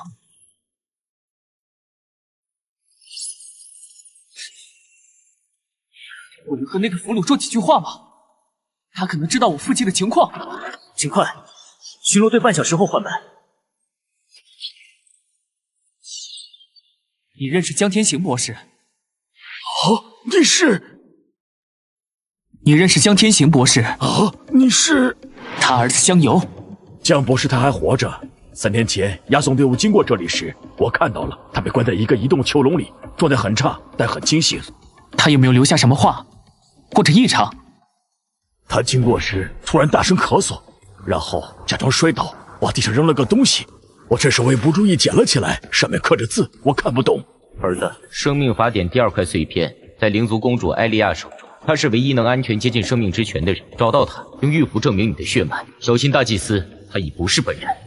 艾莉亚公主，他3个月前就被大祭司软禁在静思峰了，罪名是与毒神者江天行暗中往来。带我去静思城，先找公主。静思峰守卫森严，而且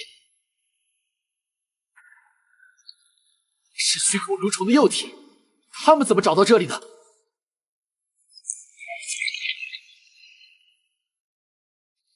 我看到了，沼泽深处，一个庞大的母体意识正在苏醒。儿子，我好疼！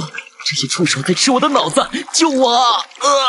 江游，那是假的，你父亲不可能有那么多触手。不，有一部分真的是他，他的意识被母体困住了，成了他的发声器官。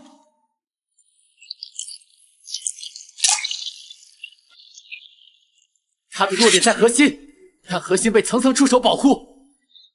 我让无人机带爆破弹过去。掩护江游，让他靠近核心。碎片在呼唤我。审判者血脉果然来了，你的眼睛我要了。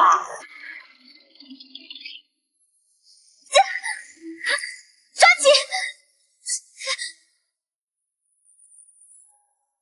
紧！全体止撤！以生命神殿之名，放下武器。儿子，记住，他们也是囚徒。指挥官大人，这些异界人士……斯兰，你擅自带领异界入侵者接近营地，你触犯律法，拿下他们，全部押往神殿候审。要打吗？别动手，他们不是敌人，至少不完全是。住手！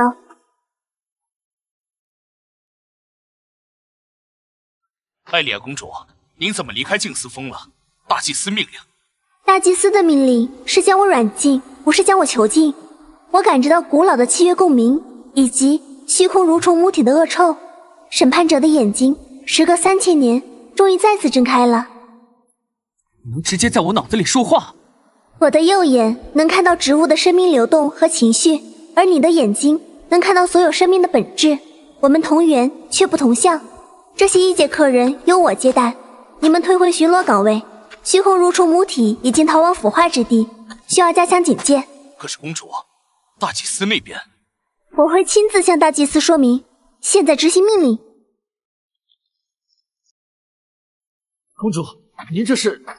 瑟兰队长，谢谢你带来重要的客人，你也先回去。今天的事我会承担全部责任。这里是我的私人花园，大祭司的监视无法渗透，你们可以暂时休息。这树是活的，它在回应你。所有植物都有生命和情绪，只是大多数种族听不到它们的声音。右眼只能看到植物。我是生命古树这一代的化身，古树与灵族共生3000年，每一代都会选择一位公主作为载体，赋予她与植物沟通的能力。代价是我永远无法离开这片森林太远，否则会枯萎。化身什么意思？我的生命与这棵树共享，树活着我就活着，树受伤我也会受伤，而我死亡时，意识会回归古树，等待下一个载体诞生。而你不同，审判者，你的生命只属于你自己，你的眼睛能看透万物生死，却也要背负万物生死的重量。我父亲说，第2块生命法典碎片在你手中，我们需要它。江天行博士，他是个理想主义者，为了拯救自己的世界，不惜触犯我们的禁忌，但他低估了生命之泉的守护力量，也低估了大祭司的变化。碎片确实在我这里，但给你们之前，我需要你们帮我一个忙。从3天前开始，我的花园里汇入了东西，它伪装成植物，但散发着虚空蠕虫的气味，我无法确定它的具体位置。我的眼睛能看植物情绪，但如果它完全模仿植物，我就看不透。找到了，在灌木根部，正在向你的位置缓慢移动，它在等我们放松警惕。我需要你的眼睛指引，我的能力可以暂时安抚周围所有植物，让它的拟态失效，但时机只有1瞬。数到3，1、2。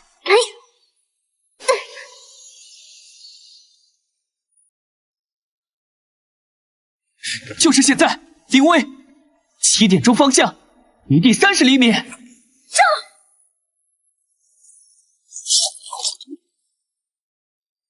是蠕虫母体分裂出的侦察子体，它在监视我。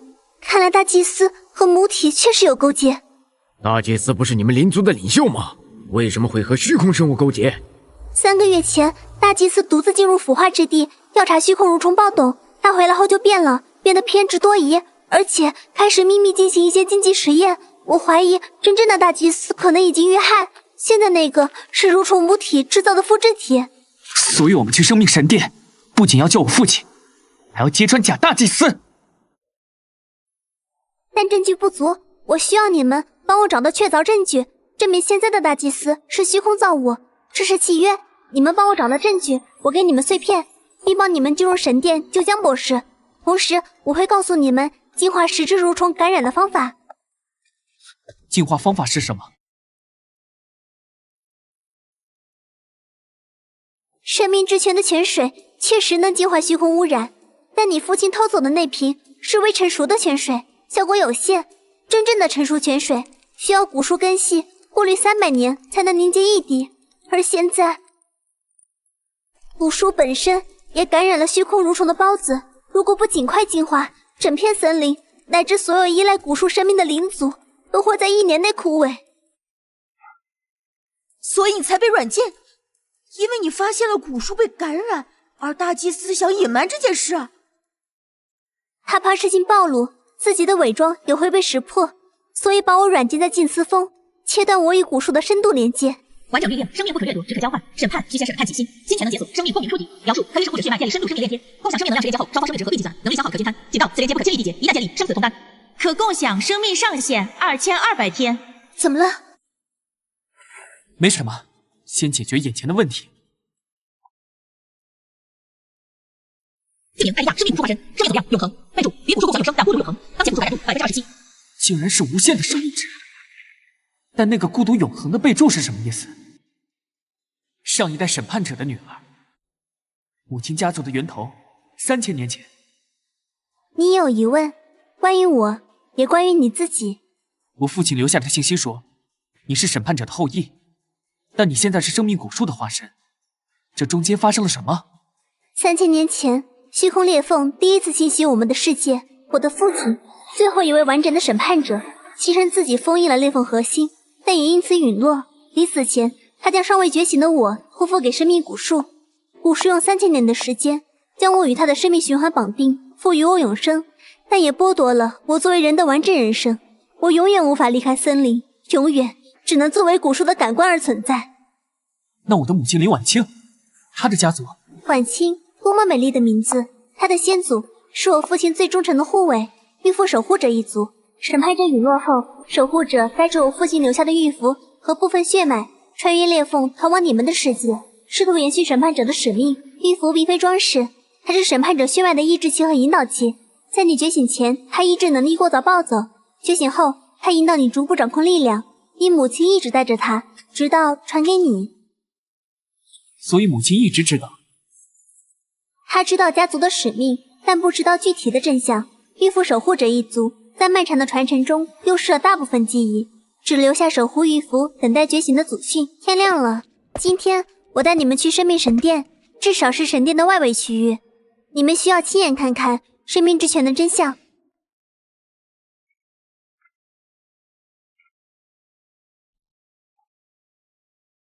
能量读数爆表了，这些光点是什么？那是大地深处自然凝结的生命精粹，被古树根系吸收提纯，300年才能汇聚成一滴生命之泉。整座逆刃山其实就是古树最大的一条主根。所以生命之泉不是泉水，而是古树的树枝。更准确的说，是古树过滤、净化、浓缩了300年的大地生命力，每一滴都蕴含着一个微型生态系统的生命能量组合。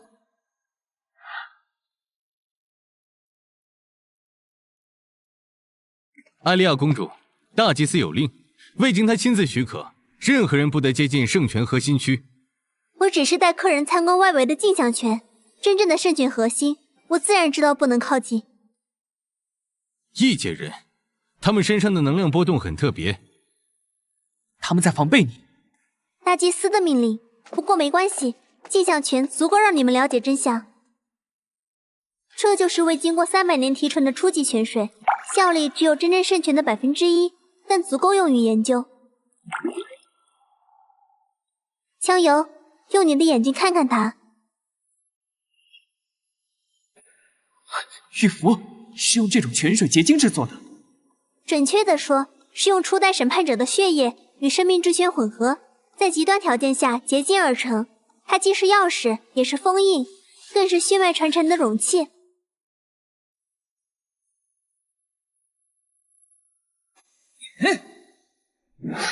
带着玉符和我的女儿逃去另一个世界，活下去，等待下一个审判者觉醒。审判者之名，生命法则，封。婉清，这是我们一族世代守护的东西，如果有一天它发光了，就把它交给你的孩子。妈，这孩子会需要它吗？但愿不会，但命运从来不由我们选。加油，你眼睛在流血。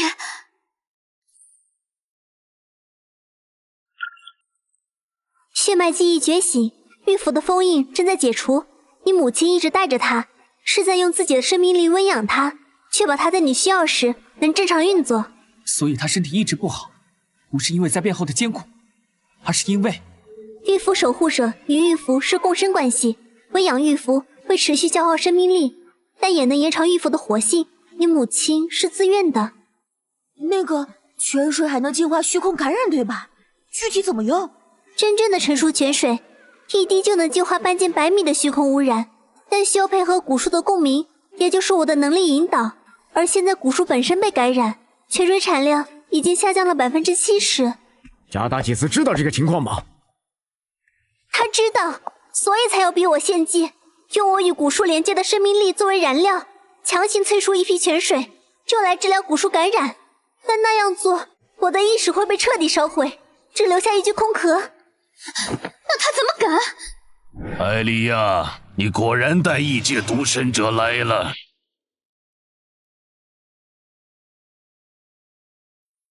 大祭司，他们是寻求帮助的客人，不是独神者。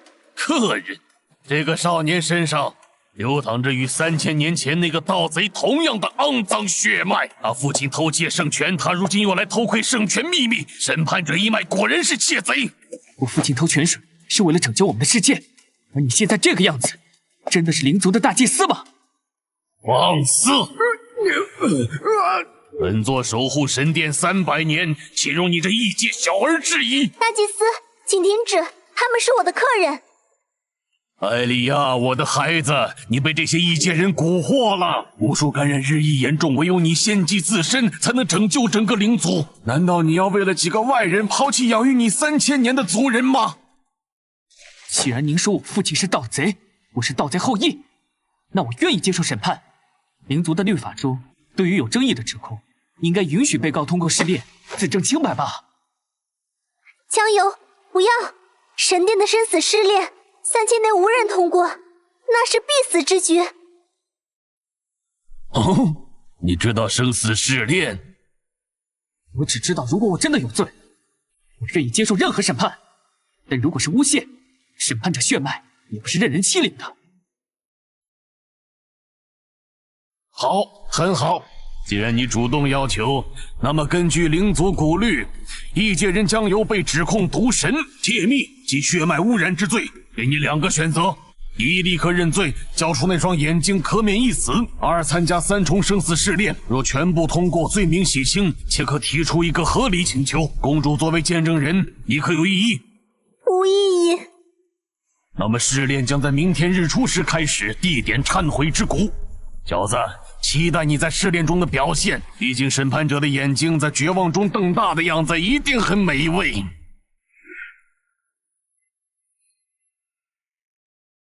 你疯了吗？你连那试炼是什么都不知道？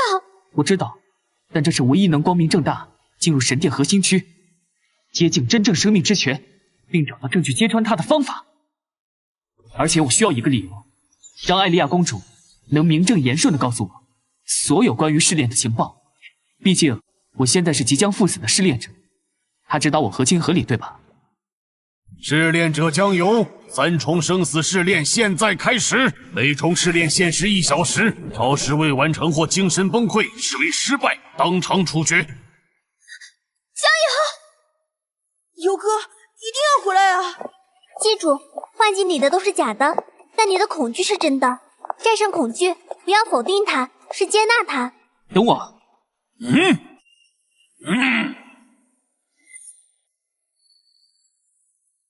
抗生素一定要找到。能量结构完全模拟记忆场景，但有几处细节错位。天空云层的运动方向反了，地上影子的角度偏差3度，这是人为调整过的幻境。该死的试炼规则，我只能观看，无法干涉。尤儿，妈的身体妈自己知道，熬不过这次了。妈，你会好的。我们说好，要一起等到家园恢复的那天。这是你爸留下的，去找你爸爸，好好活。妈！看呀，这就是你的原点。你母亲的死是你一切痛苦的根源。如果那天你早回家10分钟，如果你找到了更有效的药，如果你更强一点，她是不是就不用死？都怪你，为什么不早点回来？妈妈好疼。对不起，妈，对不起，够了。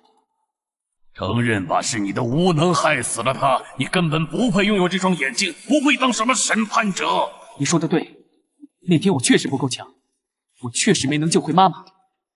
确实后悔了无数个夜晚，但妈妈临走前说的最后一句话不是都怪你，她说的是好好活。她把玉符给我，不是让我背负愧疚，是让我带着希望走下去。你想用最深的恐惧击垮我，但别忘了，审判者的眼睛不只是生死，还有谎言。听着，妈妈已经走了，但她的爱留下来了。我会活下去，会找到爸爸，会弄清一切，会守护更多人，也都她的那份一起。好孩子。他真的突破了心魔幻境啊！才用了不到20分钟。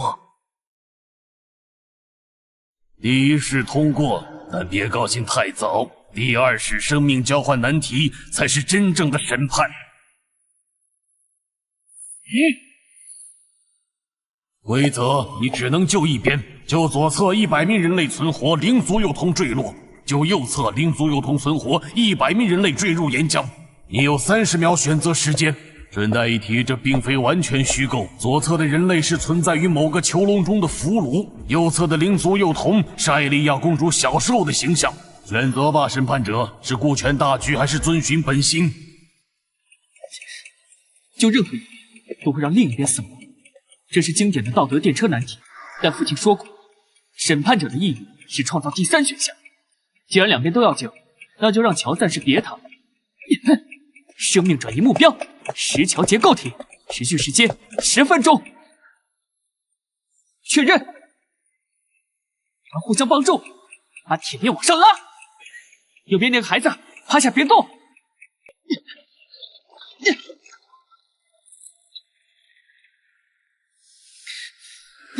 你竟然用审判者的生命力去强化一座桥！那是亵渎！生命转移只能用于生命体。规则里没说不能对桥用，而且我救了所有人，不是吗？第3试是什么？赶紧开始吧，时间不多了。有意思，太有意思了。第3试自我之战，原本是你与复制体的战斗，但我改主意了。既然你喜欢创造第3选项，那就给你第3选项。同时面对3个队友的复制体，击败他们或者被他们杀死。哦，忘了说，这3个复制体拥有他们本体的全部战斗经验和能力，而你的2个队友现在被我的人保护着，无法给你任何帮助。第3试炼现在开始，时限30分钟。800天，大概2年多。但如果这一战过不去，连今天都活不过。父亲说，生命的意义在于选择，而非计算。我的选择是审判世界解锁。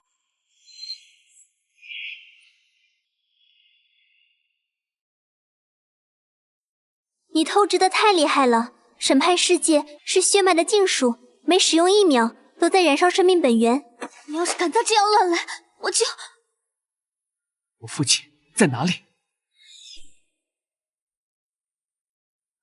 那是虚空蠕虫母体在他体内留下的时间烙印，他没有完全继承它，而是把它变成了一个活体时间锚点，用来定位和侵蚀两个世界的时空结构。能清除吗？能，但需要2样东西：成熟的生命之泉泉水以及生命之吻。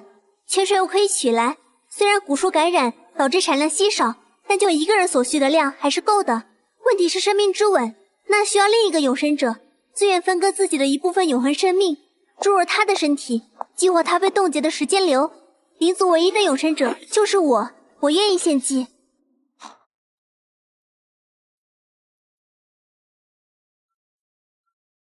献祭是什么意思啊？我会失去永生，变为普通灵族，寿命大约还剩300年。同时，我与生命蛊术的连接会被永久切断，这意味着灵族将彻底失去生命之泉的源泉。没有泉水净化，虚空感染会在50年内蔓延整个灵族世界。用整个种族的未来换1个人，这代价太大了。但这不仅仅是救1个人，江天行博士体内有他3年来在虚空界收集的所有研究数据，包括如何永久关闭裂缝，如何净化被感染的世界。救活他可能拯救的是2个世界。选择权在你，审判者，你是他的儿子，也是现在唯一有资格替他做决定的人。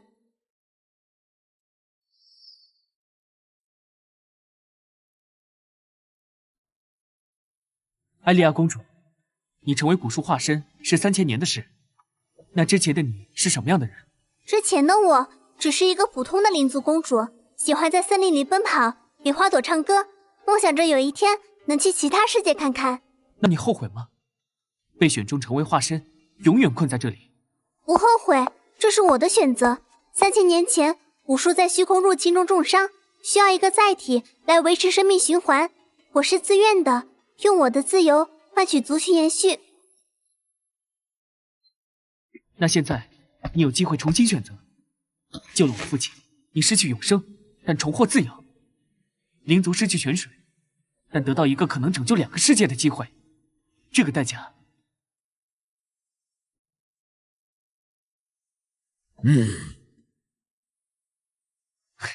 不应该由你一个人来付。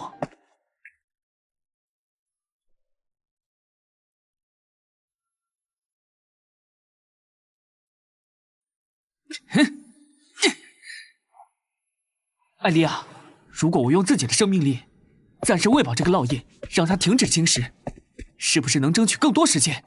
你想用生命转移去填时间烙印，那是个无底洞，它会抽干你。我不需要永久解决，只需要争取到找到其他办法的时间。检测到时间诅咒母体烙印，尝试用生命力抑制，需持续消耗10天1小时。烙印当前侵蚀进度73%，完全侵蚀后目标死亡，是否开始抑制？开始。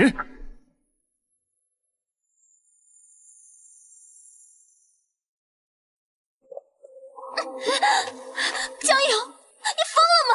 每小时10天，你只有650天，能撑多久？65个小时，2天半，足够我们去找其他办法。告诉我，除了生命之吻，还有什么方法能彻底清除烙印？有，传说中完整的生命法典拥有改写生命法则的力量，如果能集齐5块碎片，那就去找。你带我们去找剩下的碎片。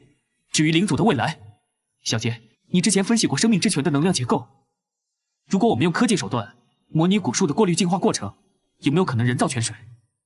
理论上可行，蛊术的净化本质是能量频率共振和物质相变。如果能有足够的样本数据，加上灵族的能量科技辅助，也许真能造出人工圣泉。人造圣泉？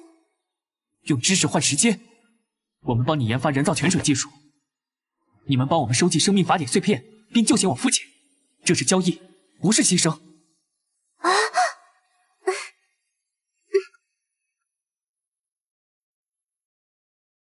审判者，不，江油，谢谢你，给了我们所有人第3条路。这可怎么办？江油，你持续消耗了240天生命值，血条降至410天。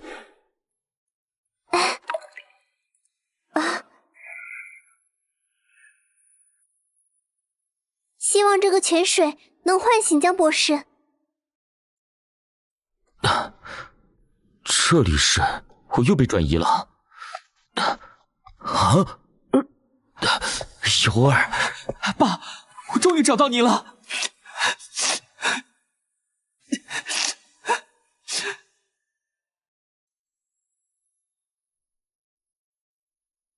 你觉醒的比我想象的早，也付出了比我想象的多的代价。爸，时间烙印是怎么回事？虚空蠕虫母体为什么选你啊？因为它需要坐标。虚空生物想要大规模入侵一个世界，必须先在目标世界建立一个稳定的空间锚点。而审判者血脉因为能够看透生命本质，天生就是最精准的生命坐标。3年前我进入裂缝后，很快发现了蠕虫母体的阴谋。他想用我的身体作为跳板入侵地球，我把自己封进生物舱，设下误开的警告，就是为了拖延时间。但母体还是侵入了我的意识层，读取了我的记忆，并模仿我的声音。所以那个说你父亲已成囚徒的声音，是母体在用我的声带说话。他想引你进入陷阱，夺取你的眼睛。完整的审判者血脉能让他直接定位地球的核心生命脉。那现在母体在哪里？他在腐化之地深处，正在尝试打开第2条永久性裂缝。我们必须阻止他，但要彻底终结这场灾难，需要关闭所有裂缝。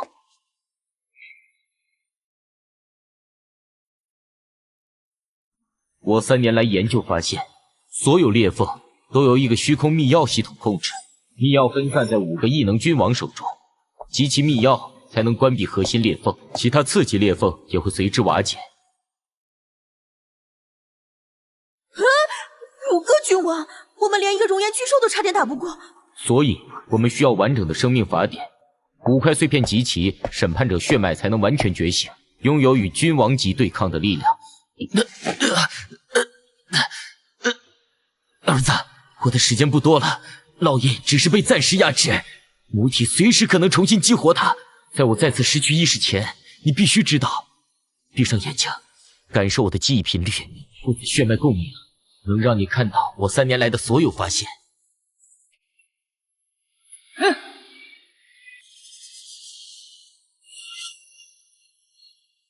那就是虚空之心，所有裂缝的源头。关闭它，一切才有终结的可能。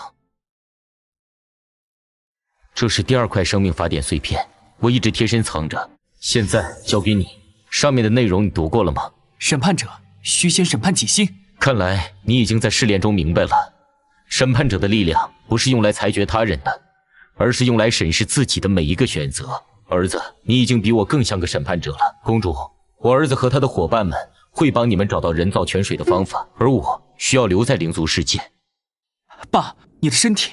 我的身体是母体的坐标，如果我回地球，他会立刻追踪过去。我必须留在这里，用最后的时间研究彻底清除烙印的方法。而且，灵族的能量科技对制造人造泉水至关重要。尤儿，你已经长大了，接下来的路你要自己走，收集碎片，关闭裂缝，拯救2个世界。这是你的使命，也是我对你的期待。爸，等我回来，我一定找到救你的方法。我相信你，现在去吧。裂缝的周期性开启还剩最后1天，必须赶在那之前回到地球。这是我的信物，带着它，灵族所有少战都会为你们提供帮助。我也会尽快整理出补数进化的全部数据，交给小杰。尤儿，记住，生命的意义在于选择，而非计算。相信你的心。救世军1周前占领了13号避难所，他们首领自称先知，宣称获得了神器，能够带领人类进化成更高级的生命形态。避难所外围架设了能量屏障，我的无人机无法穿透。弹射成像显示里面有大量生命信号，至少上千人。我们和救世军有过几次接触，他们不像普通幸存者组织，纪律严密，全员佩戴统一的面具，而且似乎感觉不到疼痛。他们被精神控制了，每个人头上都有轻度精神暗示标记。那个先知在用第4块碎片的力量洗脑追随者。第4块碎片不是被污染了吗？为什么还能使用？污染不代表失效，反而可能更危险。父亲说过，生命法典的力量可以创造，也可以扭曲。先知可能在用碎片进行某种批量改造。报告，就是军派来使者，说要和审判者对话。审判者江油，先知大人邀请您前往13号避难所进行文明存续的最终谈判。谈判？你们先解除对避难所的控制。先知大人说，您父亲江天行博士留下的研究资料中有关于虚空之药的完整记录，大人愿意用这一部分资料交换您手中的3块生命法典碎片。我父亲的研究资料，你们怎么会有？3年前塔城沦陷时，我们回收了江博士实验室的所有备份数据，先知大人已经破译了其中70%，集齐5把虚空之药，可以永久关闭所有裂缝。先知大人手中已经有3把，您手中的碎片加上我们手中的第4块碎片，可以感应到第5把钥匙的位置。先知想关闭裂缝？不，先知大人要掌控裂缝，将虚空能量转化为人类进化的养分。审判者，加入我们吧！您的眼睛能看到生命本质，先知大人需要您这样的观测者。我需要见先知本人。你来了，江油，比你父亲更有勇气。你在抽取他们的生命能量，秦将军，你不是已经死了？不，我只是提前计划了。3天前，我发现了江天行隐藏的研究资料，试图自己关闭裂缝，结果被虚空能量反噬。我的身体已经半虚空化，但意识还保持着人类。我发现虚空能量虽然危险，但也能赋予人类超越极限的力量。于是我创造了救世军，寻找愿意进化的志愿者。这不是进化，是变异。你在用碎片的力量扭曲他们的意志。你错了，我在拯救人类。地球的环境已经不适合普通人生存，只有适应虚空能量，才能延续文明。你父亲的虚空之药计划是关闭裂缝，但关闭之后呢？地球已经千疮百孔，人类还是会被残存的异种和恶劣环境淘汰。我的计划不同，用5把钥匙掌控裂缝，建立稳定的能量通道，让全人类进化成新人类。你活不过4个月了，这个状态根本无法掌控裂缝，只会被裂缝吞噬。所以我需要你，审判者的血脉可以稳定虚空能量，我们可以合作，我提供钥匙和技术，你提供血脉的力量，一起开创。我拒绝。那太遗憾了，我们只能用更直接的方式获取你的血脉。每个人都被深度精神控制，生命值被强行提升到普通人3倍，但血条边缘有快速衰竭标记，他们活不过1年。这些是我最成功的作品，他们感觉不到疼痛，拥有超越常人的力量和恢复力。江油，你下得了手杀他们吗？他们可都是人类。小杰，启动干扰方案。收到，3秒后全频段电磁脉冲。结束，秦将军。你以为我依赖的是科技吗？这才是真正的计划，抛弃脆弱的人类躯壳，拥抱虚空的力量。能量毒素爆表，裂缝在扩大，这样下去，整个区域都会被吞噬。所有部队向13号避难所推进，支援江油。没时间等部队了，我们先去。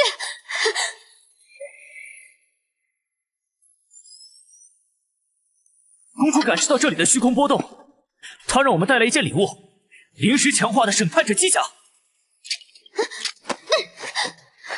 我来驾驶，小杰远程辅助。薇姐，机甲和你的神经连接还没适配过，那就现场适配，江油等不了。感受到了虚空的力量无穷无尽。江油，抓住！李卫，你怎么？少废话，怎么阻止他？碎片是他能量的源头，必须剥离。但碎片已经和他融合，同他一起砍了。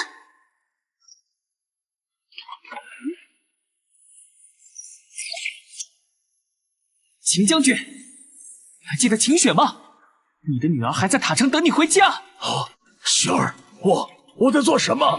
情感是进化的阻碍，必须清除。我明白了，碎片在放大他内心的偏执和疯狂。李卫，把我甩到他面前，我需要接触碎片。啊，你疯了！相信我，审判者的力量不只是破坏。让我看看你的执念。我发誓要找到让人类不再脆弱的方法。不，好痛啊！谁来救我？这是必要的牺牲罢了。我要让女儿秦雪活在一个不再有死亡的世界。秦将军，你只是太想保护大家了，但这条路是错的。江油，全球37个主要幸存者基地同时遭到巨蟒级袭击，他们的目标好像都是你。看来我成诱饵了，那就不墨迹了，就让我们亲手终结了这个末日吧。加油！我已经迫不及待想去看新世界。